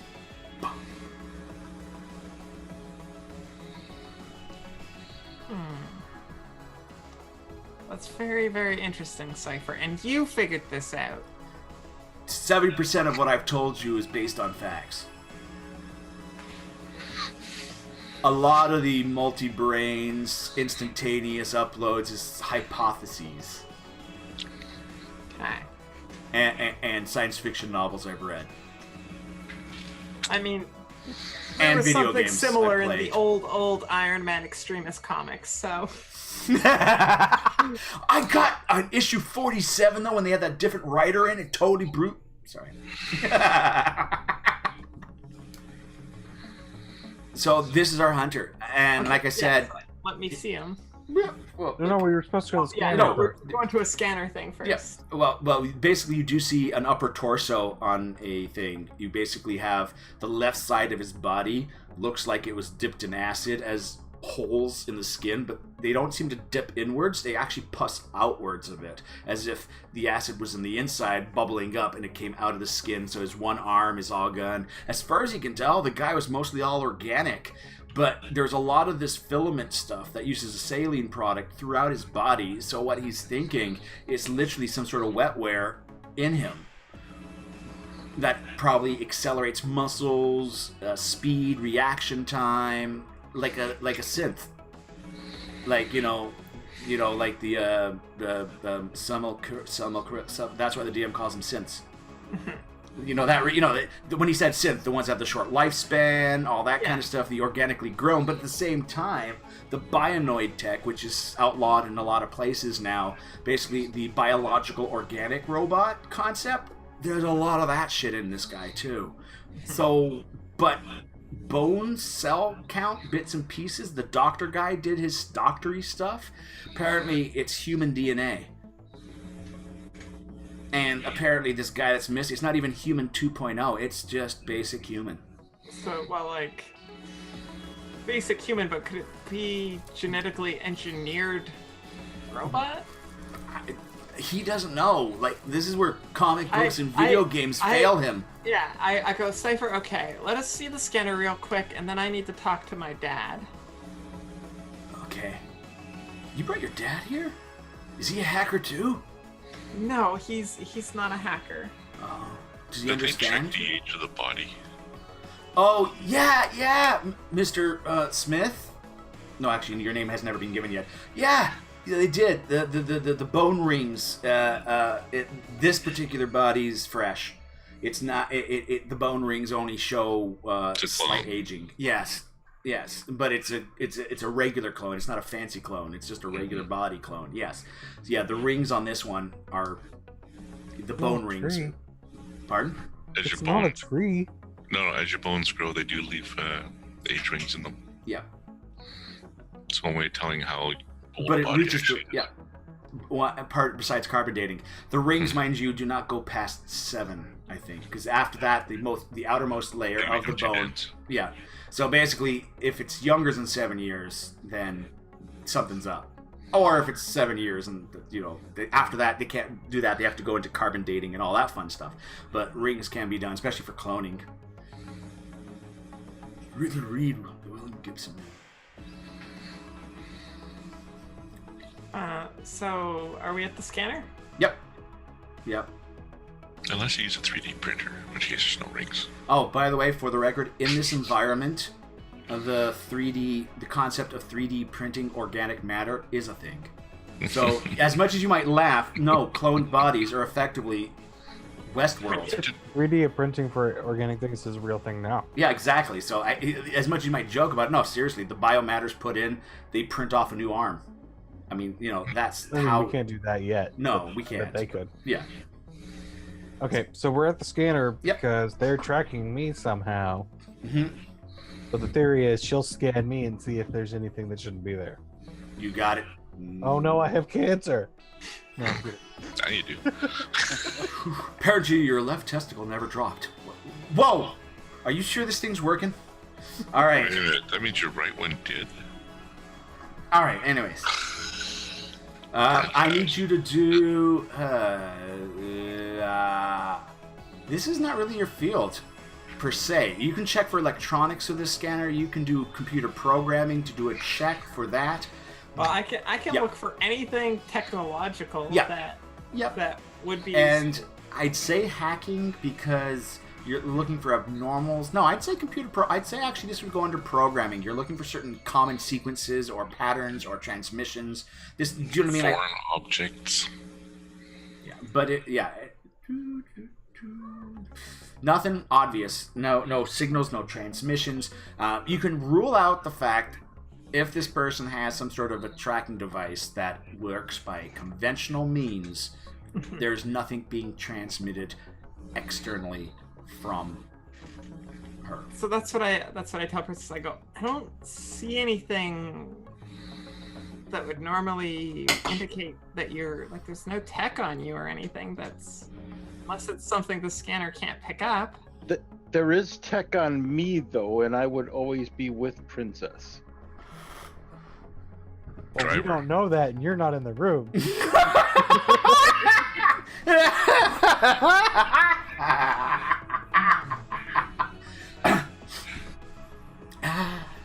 I think you're fine.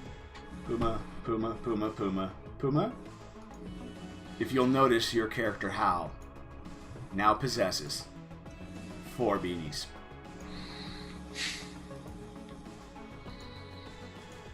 That's correct.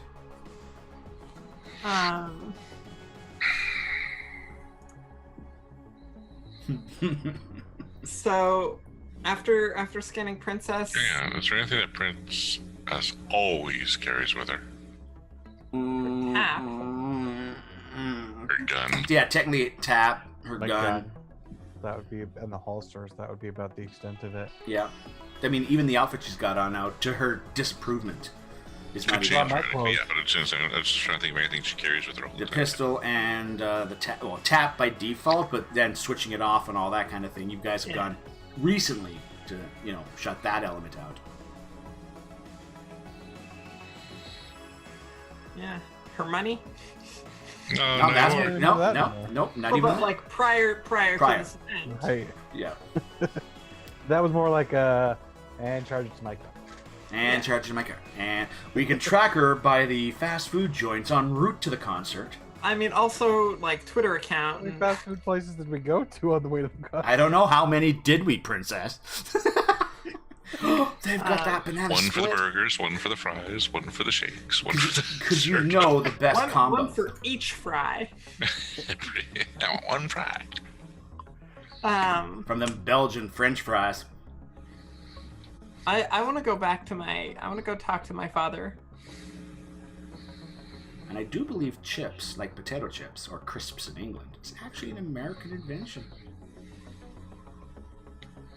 I have to Google it and get more information, but when I was doing my homework, I do think the concept originally came from a cook in some sort of a little hotel that cut the potatoes really thin where they cook them up. Or at least kettle kitchen. Right. So, Anyways, Is that what her father is talking about? what? 'Cause I'm not sure where that came from. What? Potato chips? it was the ramblings in his mind. Yeah, that was the DM's rambling right now, which would be best as either her father or Cypher, because those two people epitomize that rambling train of thought. So, I'm gonna go find Puma. Puma? You got Puma's by Carl's Cage. That's Carl. Puma? Yeah, at this point, Princess comes in and asks how Carl is. Carl's basically gone quiet and just sitting in a corner now. He seems to be a little bit frustrated. There's a frustration on his face. He's doing okay, but I still would like to figure out what's going on with him. I might be able to help. I'm still curious as to how he seems to be alive, but he was dead last I saw him. He had his whole chest blown out. That is horrifying.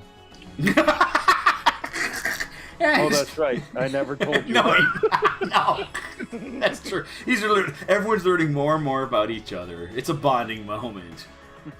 It's okay, Princess. I'm okay. Honest. He starts doing that little shake he does every so often. It's okay. It's okay. No one's gonna hurt you. As he starts doing a little shaking thing. He's awake now. I wonder if I'll get Oh, different God. things. Don't move.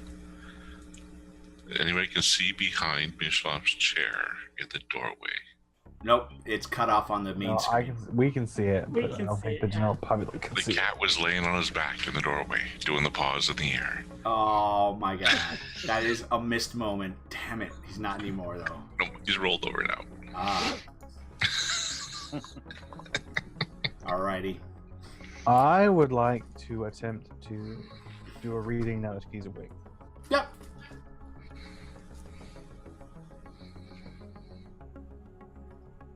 Come on, dice, don't fail me. And what's his defense at this point? Ouch. For you doing the peek.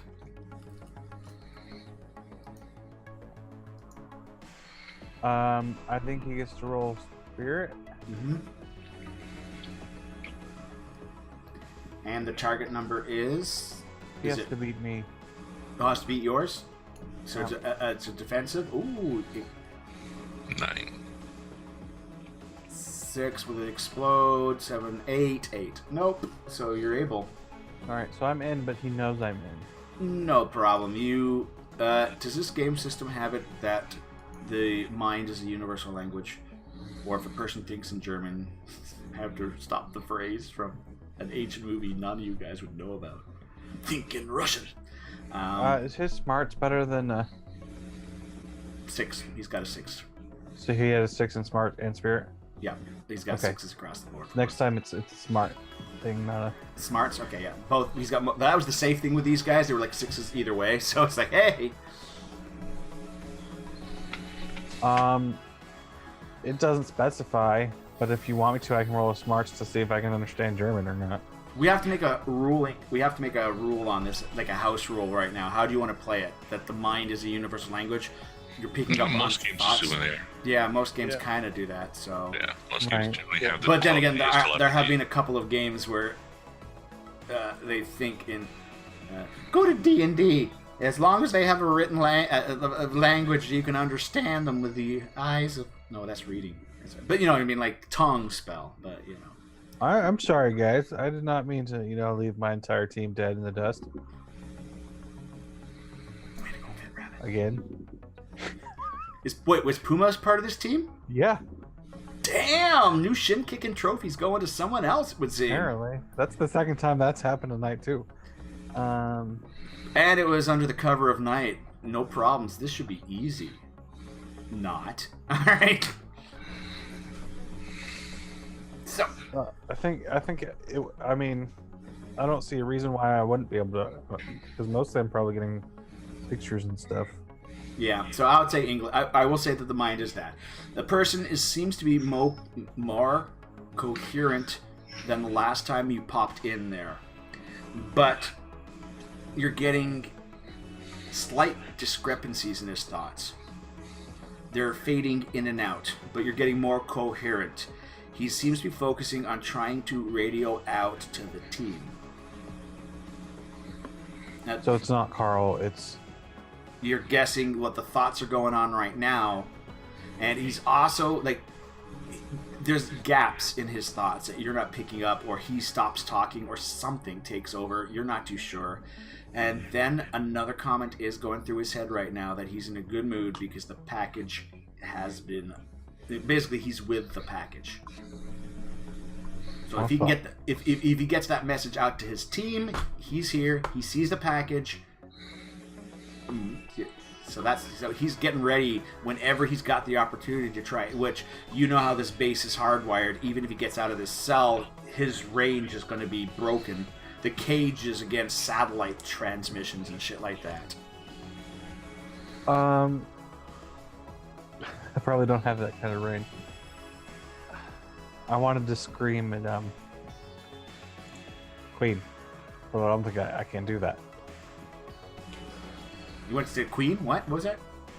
I wanted to scream at her mentally, but I don't think that'll work. Oh. You could just ask somebody to get her. So, Princess, what are you finding out? Dude, I like how he's not even questioning what I'm doing, and Yeah, exactly. Hal knows about your stuff.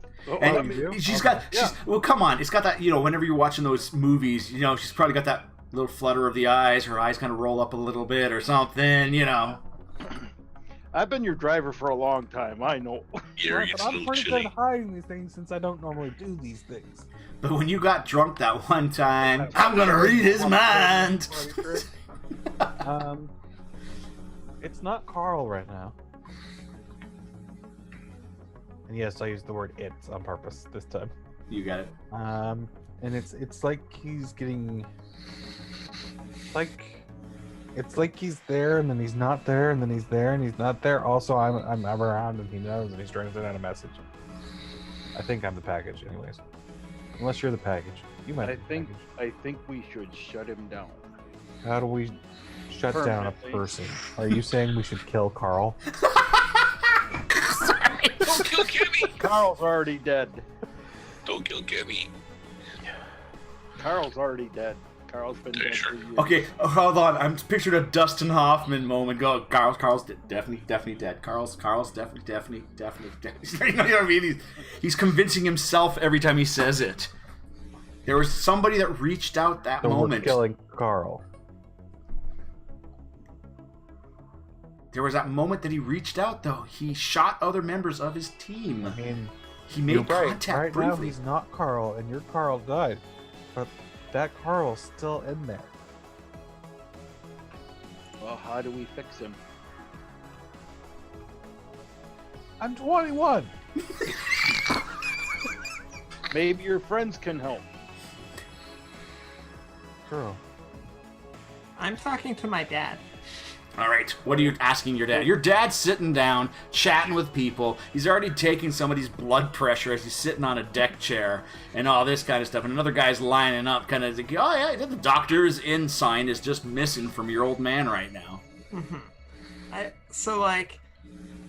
kind of whisper to him quietly. I'm like, is it possible?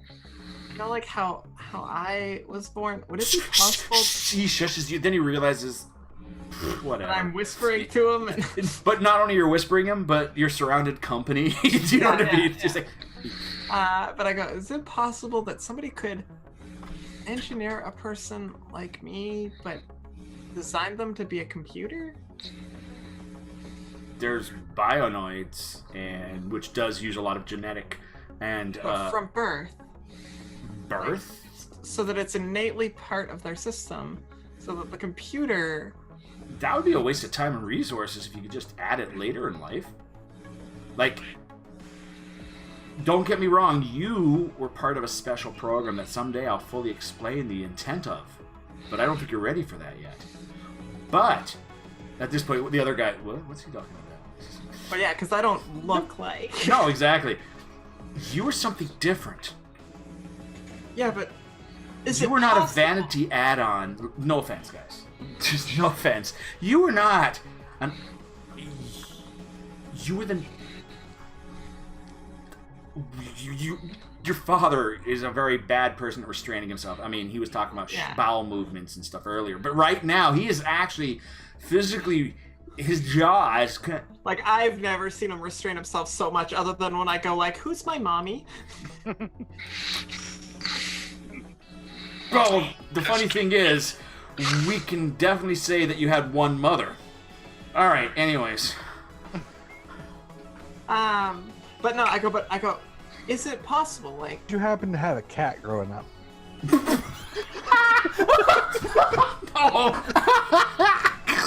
no, we didn't have a cat growing up. Oh, that's good. Oh, damn. I have succeeded. Every hentai novelist will love me. Never mind.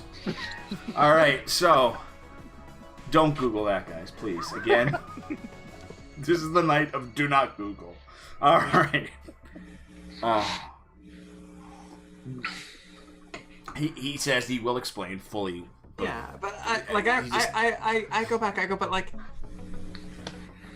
would it be possible so that the computers are part of their genetic makeup?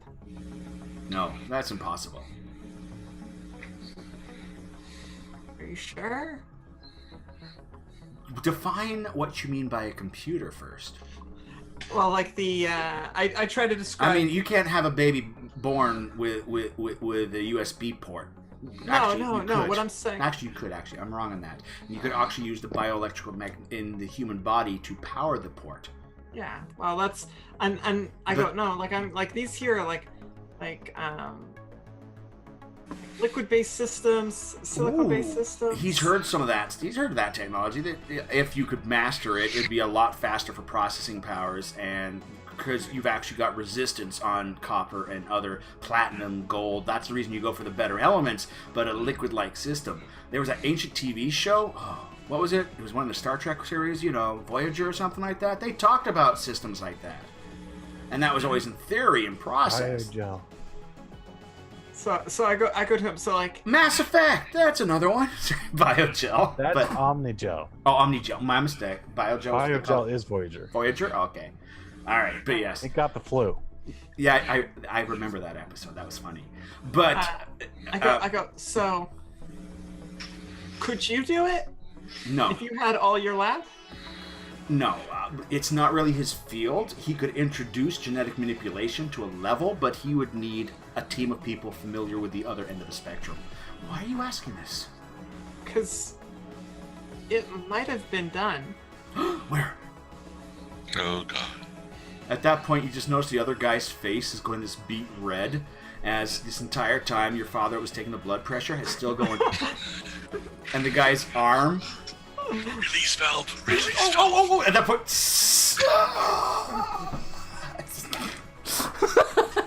Hope you didn't cause any nerve damage. It's okay. He had a chit on his arm. I go, Dad, have you talked to Cypher at all? Who? Oh, that's just a bad idea. So, Cypher, meet Dad. Here's a bowl of Cheetos. Bye. And start the timer. I want my dad to have a best friend, and I want Cypher to have somebody that they can talk to each other and not drive each not other a virtual partner, but a real one. Yeah. All right. I mean, and heck, between the two of them and a good hacker. Sorry, I don't know why I found that so funny, but yeah, they got a good skill set combined. Between the two of them and another good hacker, they might be able to understand this thing. So yeah, he's willing to go chat with Cypher. Yeah, so I bring him back to Cypher and tell the other people to like. As you're heading back, you will notice, because as you come out to meet your father, the same hallway off to the side, Princess and Hal are both standing there having a conversation by a room, which you assume is the Carl room. You've never really seen it, but yeah. If you want to get a hold of other people, you see them. They're there talking. Crow is still with Queen. they're having a talk right now. And if you're able to tune in or you see this on a VOD, I'm going to send you a DM. Queen's got a conversation to have with you. That I'll save when you're actually here and not roleplay you responding to Queen. Yeah, you know? This works well, actually. Crow was also in the guild, right? Like, so she knows Queen. Yeah, she didn't play it as seriously, though. Like, you guys were serious about it. You know? There's a reason why they had a hacker who became their friend. It made progression easier.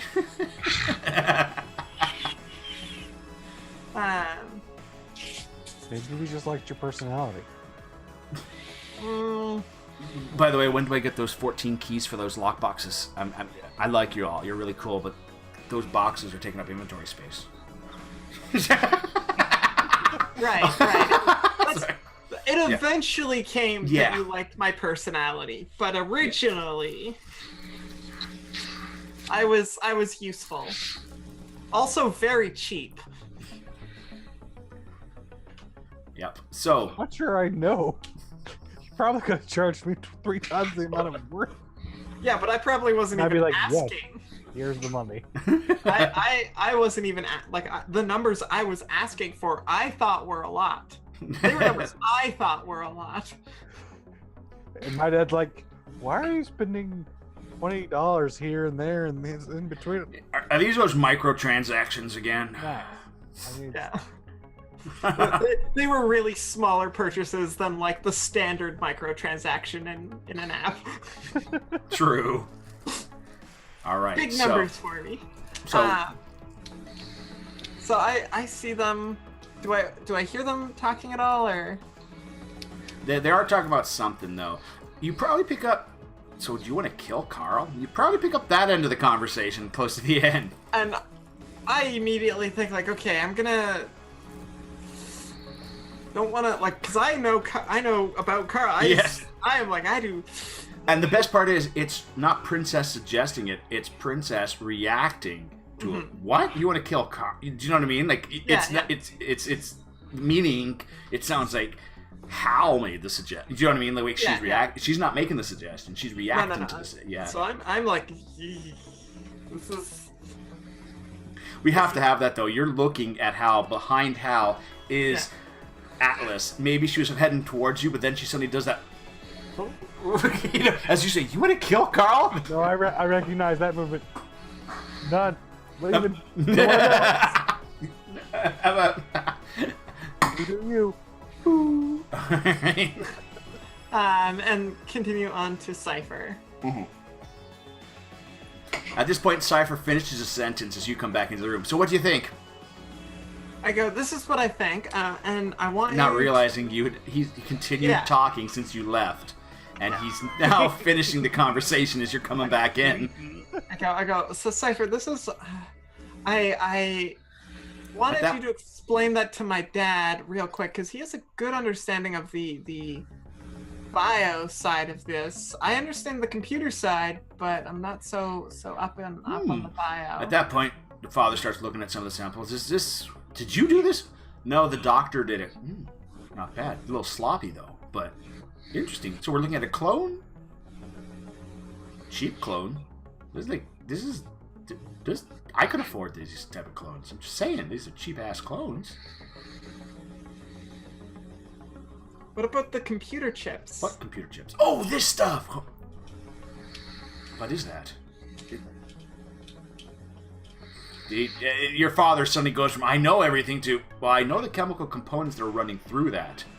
This just does look like what you were suggesting, Atlas. He does make that comment. You made the suggestions earlier, and this could easily be grown as part of the body. Well, that would make manufacturing it cheap and fast, right? Actually, it could be the same organic print shop that the body's coming from. Like, the components, as complex as they are, have, like, calcium and other kind of, like, elements to them that are natural, even though this extra spinal, it's like a second spinal column almost, that's on the underside of the brain. This is interesting. It connects to the main, it's almost like a Y shape that connects to the main spinal column at the 14th. He tells what vertebrae that is right there, right? That's where the connecting spot is. The secondary spinal column, it connects to the sensory organs natural to the body. This is very odd.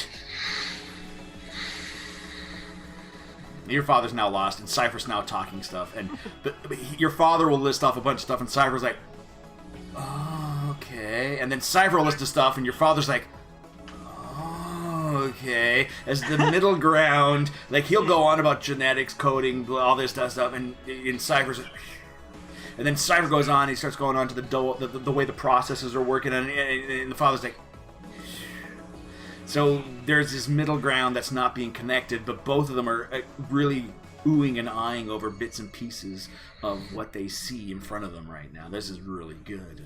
And he asks if there's any maker's mark on the print on the bone cell, like literally go down to the cellular level, and nope, it is clean. There is no genetic. There's nobody advertising, "Hey, we did this." That's what gets them. There's no "we did this, we're cool," which every company loves to slap their logo on. This has no logo.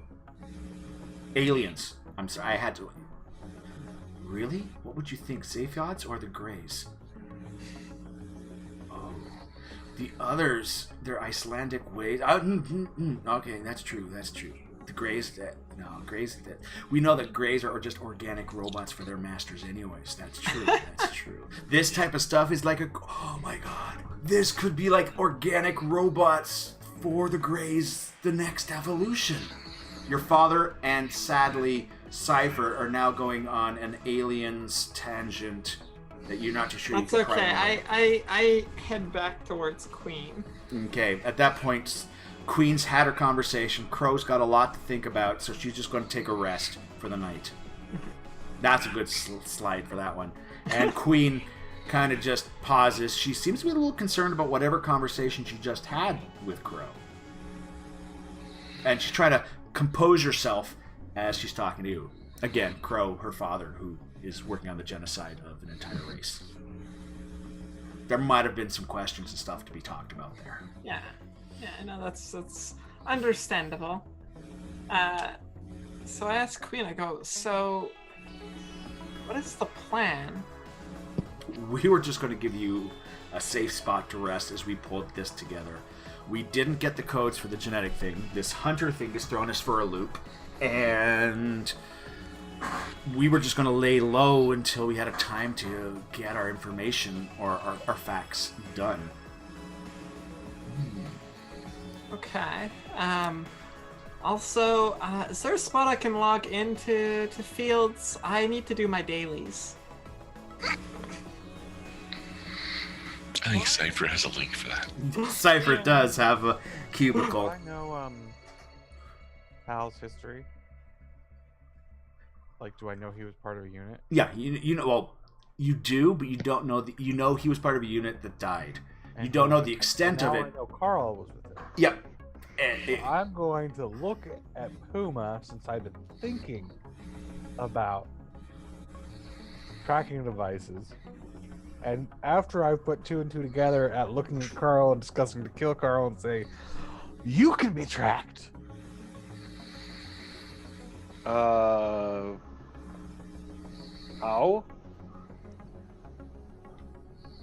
Well, you were corporate military, right? Yeah. Corporate military has these implants so that people can be tracked, so that if someone dies, they can get them back. Or if they're captured, they can be found. You had your implant removed on that one, and there was one that was connected to your tap, but the tap one is basically being deactivated.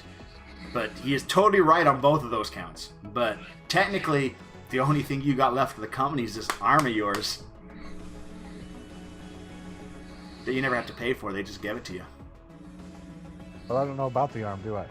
Oh, you do know he's got a robotic arm. Yeah. I just don't know where he got it from. No.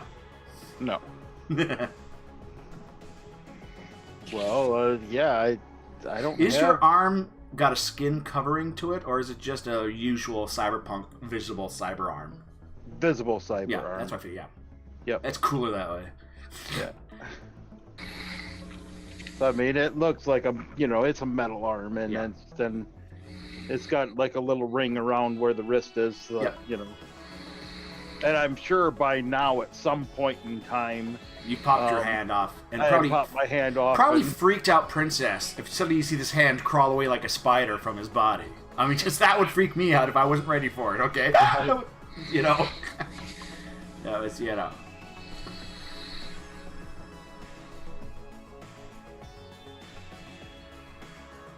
Right, so you were about to respond to me pointing out all these things about tracking. Right. All that stuff was removed. I just have, my arm that they Smarts roll. gave Puma. me. Puma. Smarts roll. Do I also get to make a smarts roll? I think you've already probably figured. Well, no, you can do a smarts roll too. You got a higher. Yeah. I mean, Yeah. It's true. no, Yeah, I I'm don't sorry. need to roll. I don't need to roll. I No. roleplay figuring it out.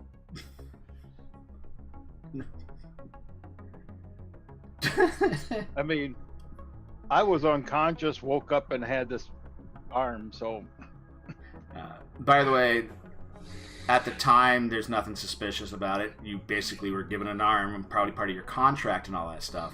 The fact the company fell apart just shortly after, and you were let go, there was no severance to your pay for the arm costs or anything like that. They just let it go.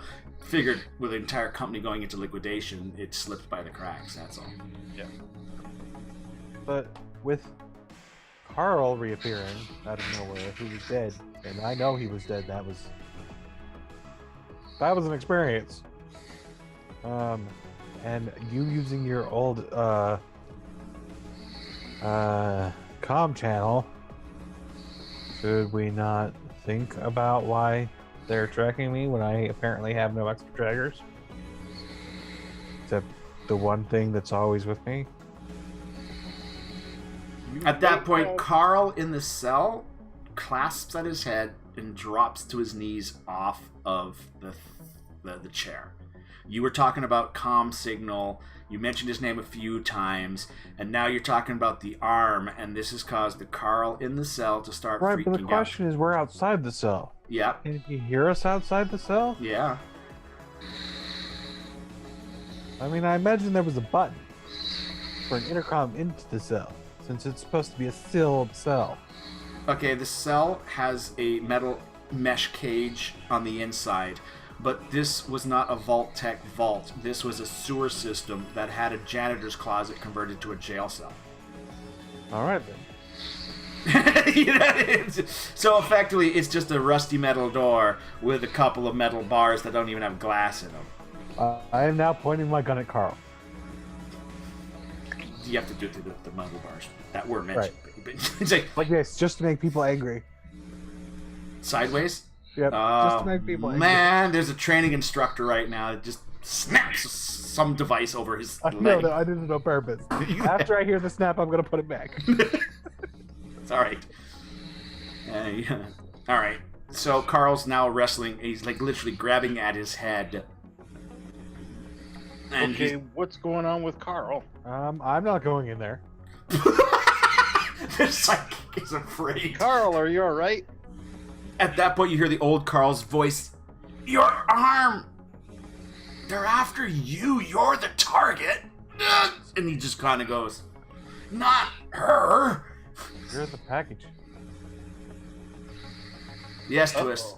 These mercenaries have not been after Princess this entire time. They've actually been after Puma. Okay. That means only 2 people were after me. What? A little easier on you. What? He's now fighting. He is physically fighting. Smarts why are they roll. after me? Smarts roll for you. Smarts roll. For you right now, Princess. At this point, he is trying to talk. At this point, Carl's literally ripping at the sides of his temples. I got a raise. If you go in there and he's having a contest of wills, if you can pick out who you think Carl is, you could psychically go in there and try to help, effectively aiding him in his mental battle. How? I need to know one thing that only Carl would know. He owed you $160,000 in bets. He never was going to pay it. He owed me a lot of debt, $160,000 $1,000. in debt from gambling. All right. Now, you did say that in a low, quiet, hush voice, correct? Yes. All right. And he's distracted, so I'm in. Yep, you are in without a roll. So you do need to make a roll with your psych ability, your peak, to try and decipher what's going on, as it is a battle of chunks of conversation between two minds in there. How's a 6? 6 is enough that you're 50-50 on your choice right now. You think you mentioned it, you got an answer from what you were, but the voices are spinning around. You know what I mean? Like the minds are, you basically it's like the little shell game right now. You saw where the shell was, and with a 6, you think it's this one. Like the shell game is kind of happening in this person's brain, if you know what I Do mean. they feel the same? No. That's the thing. If you figure out which one of these is the real person, there's something that Does could one allow of you them feel like an outside influence? another roll. That will give you another roll. A round is going by. And hold on, I got to do his fight, because you could lose this right now. That round was passed. The fight is still continuing. So the contest of wills is going. So on my rating roll or rolling at the same time? No, roll again. The peak. Yeah. Holy crap! All right, you've got the right one. You're You able leave to. Carl alone. Ow. At that point, you just get that weird recess as that other thing disappears to where the broken like, you know how you had that broken conversation, and you've got a solid flow of confusion, sadness, anguish, and a lot of pain, almost like his nervous system is on fire. I mean, he was dead. And at that point, the person collapses on the floor, and you're starting to feel his mind fade like he's dying. I don't know what to ask Carl. By the way, Hal, you have seen Carl kind of wrestling in his mind. He just kind of falls over, and then his body seems to just go limp. And his face is starting to pale a bit. Can you Like a heart attack. tell me? Oh, I can't fix that. Anyone Is there got anything first we aid, should know? medical, anything like that? I'm gonna mention to Hal that we should probably get a doctor. Yeah, hollering for a medic. Also, is Carl responding to my? Is there anything we should know? He's now at peace. Carl's mind is just calming down. You figure you could have a great conversation. His only thought was, you're getting quick flashes. Carl purposely convinced them to use the code to try and let Hal know something was up. Carl let that leak. That was his first attempt to try and get out. So that's why he happened to use the same code, hoping that Hal might still pick up on that code. So he's been actively trying to make contact with Hal. It's been his goal to wrestle and to fight this thing in his head. To get that. Apparently, the company just wants Hal alive. He's the package. It is confirmed. The arm is not really focused on that much, but it could be. Who knows? It's just, he was the package. They knew, like, all the other information started to flood in. Their contact, who had told them that the father would be away that night, was they were going in to kidnap Hal. The mission failed horribly when something in his brain's now starting. Basically, you're getting bits and pieces and all that stuff. 3 slap with his dim patch. You guys want to at least open the cell door? Well, his door, well, I mean, I'm still they're kind yelling for a medic. I've sort of Yeah, been yeah, wandering around the definitely. hall. You have been trying to Hal figure would out. have been opening up the door Yeah. and Yep, run in. Go go in. and start I got it. attempting some CPR, but Hal doesn't have any. Yeah. Well, I You wanna put go? out the stim packs that I have around in Yeah, case Carl, Carl has a he wants problem. to go. Slap Yeah. on him. You want to That would work. By the way, Hal, sorry, say again, Rabbit. I asked Carl if he wants to be done. Carl's not in a like he's just going out, and then suddenly, as you're still staying in his mind, you suddenly get a jolt of hallelujah? Just, the weird thoughts that go through your head as an adrenaline spike just suddenly goes through his mind, and his brain's just registering a whole bunch of sensations, not good ones. Every bruise, muscle, whatever. And Hal, you just see that Smith's just come running in here, and he's got one of the little stim packs in, and he just jolts on him. And Carl just kind of breathes back in as that pack helps stabilize him as he's coming in there. Mr. Smith seemed to have got that down. A man of very little words, but when he does something, they're either dead or alive, and apparently now. That's it. Well, that's my karma for the next 15 people I kill. All right. But his mind's now starting to calm. You're going to lose the connection unless you burn more points at this point. You know what I mean? Like, out of points. Yeah, I was about to say, you're gone now. You're going to need a rest. I imagine that You're yelling for a doctor. I'm now slouched down against the cell wall. Yeah. Kinda like with my head in my hand. Okay. I can't imagine that jolt was good for me either. No. You've got the sensory aspect of an adrenaline boost. Without the adrenaline. Exactly. So your body's overreacting to nothing. But your mind is an amazing thing. It makes your body think a whole bunch Oh, of... yeah. At least this time she was seduced by a CEO.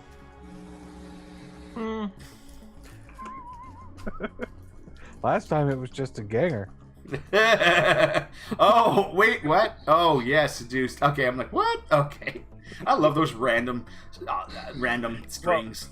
Well, Ellie's been seduced 3 times in a row now. Oh my god. And for those that are watching the VOD, it's an in-chat game.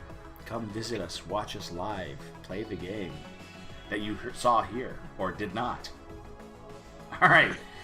So, yes, so that right now, Smith says, take off the pack, by the way. Yeah. Did he see Atlas and her husband and her father walking, husband walking down towards? Yes. Yeah. You were probably just wandering around. Atlas. What? All right. He's been stimmed. He did the gasp. Put him over the shoulder and start hoofing it down to where her father is. You got it. At this point, they're going, yes. But that would be because of their drive system. That's why the bodies would just be simple mass units. Oh, hey, what's up? Drop the body, place him on the table near them or whatever. Say, can you get him into a medical coma? Who's and this? Do you have any way of downloading his brain? What? At this point. Meanwhile, the only confusion Atlas's father has right now is what method of coma can he place him into? Let us see. Let's count the way. Meanwhile, the other guy, download it. We don't have like the stuff that you're talking about, like duping. We don't have a dupe system here, man. Just record his brain. As if I go to Radio Shack and get a free. Oh, they don't even exist in nowadays. Radio tech. It's like going down to radio. What's a radio? Going to satellite tech and whoa, we had to really think on that one, guys.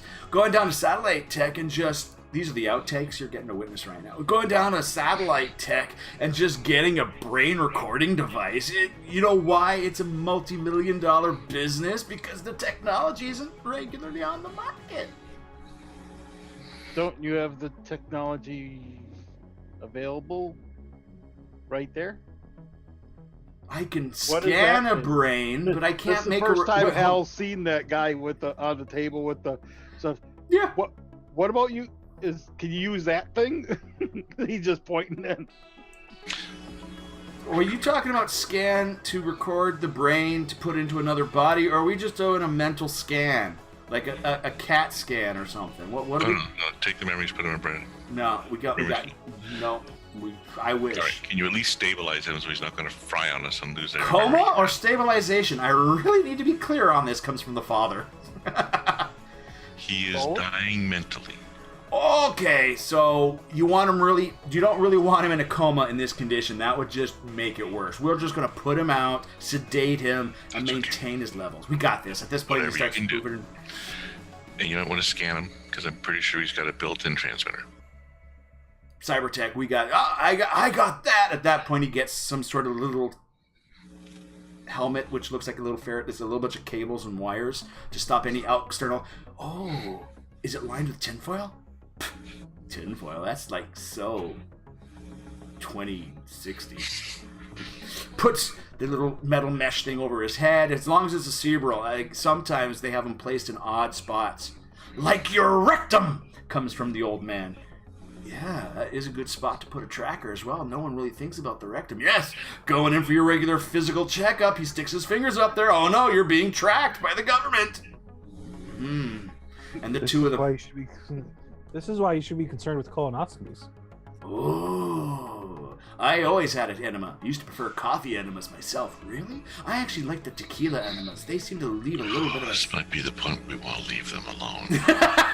Meanwhile, I'm not even there. Yeah, I know. You're still in the cell. Meanwhile, the guy walks by. Oh, shouldn't leave the cell open. King locks her in there.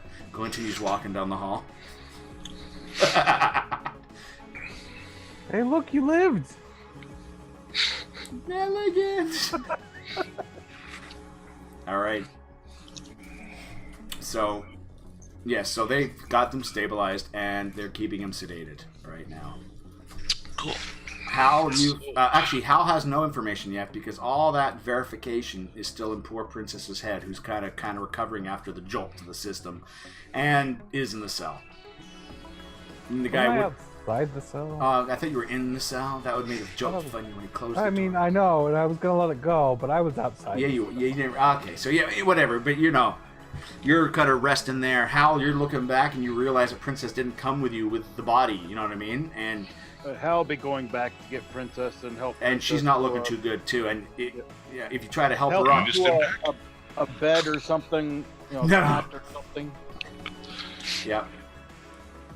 And I hate to say this because she was down to her last points and she had a mental jolt. She probably has that stereotypical little nosebleed thing going on too. Probably, right now. Yeah. Oh, you could just stim pack. And so, what's your backup character as your heart explodes? No. I mean, I can do that. We're in the right place to do that. All right. You know that cat character that was jumping around? That's so his next character. I could totally do that. Oh boy.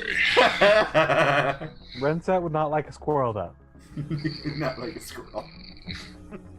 There might also be like some instinctive things if you're a squirrel that I might struggle with.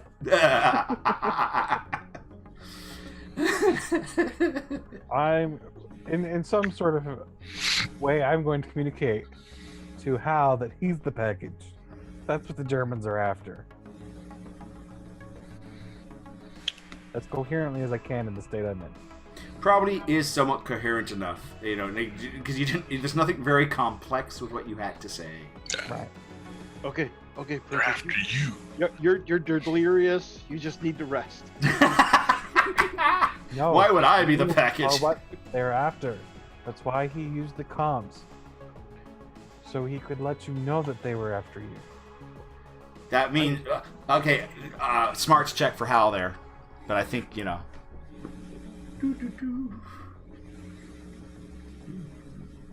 Thank God. Thank God. Holy crap! Yeah, actually, that reinforces. Even though Carl is supposed to be dead.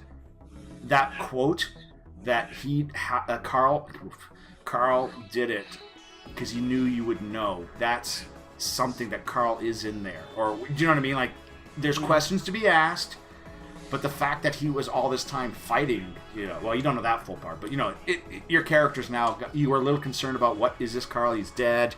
There's some hope because Carl was pretty good, and he did owe you a lot of money, but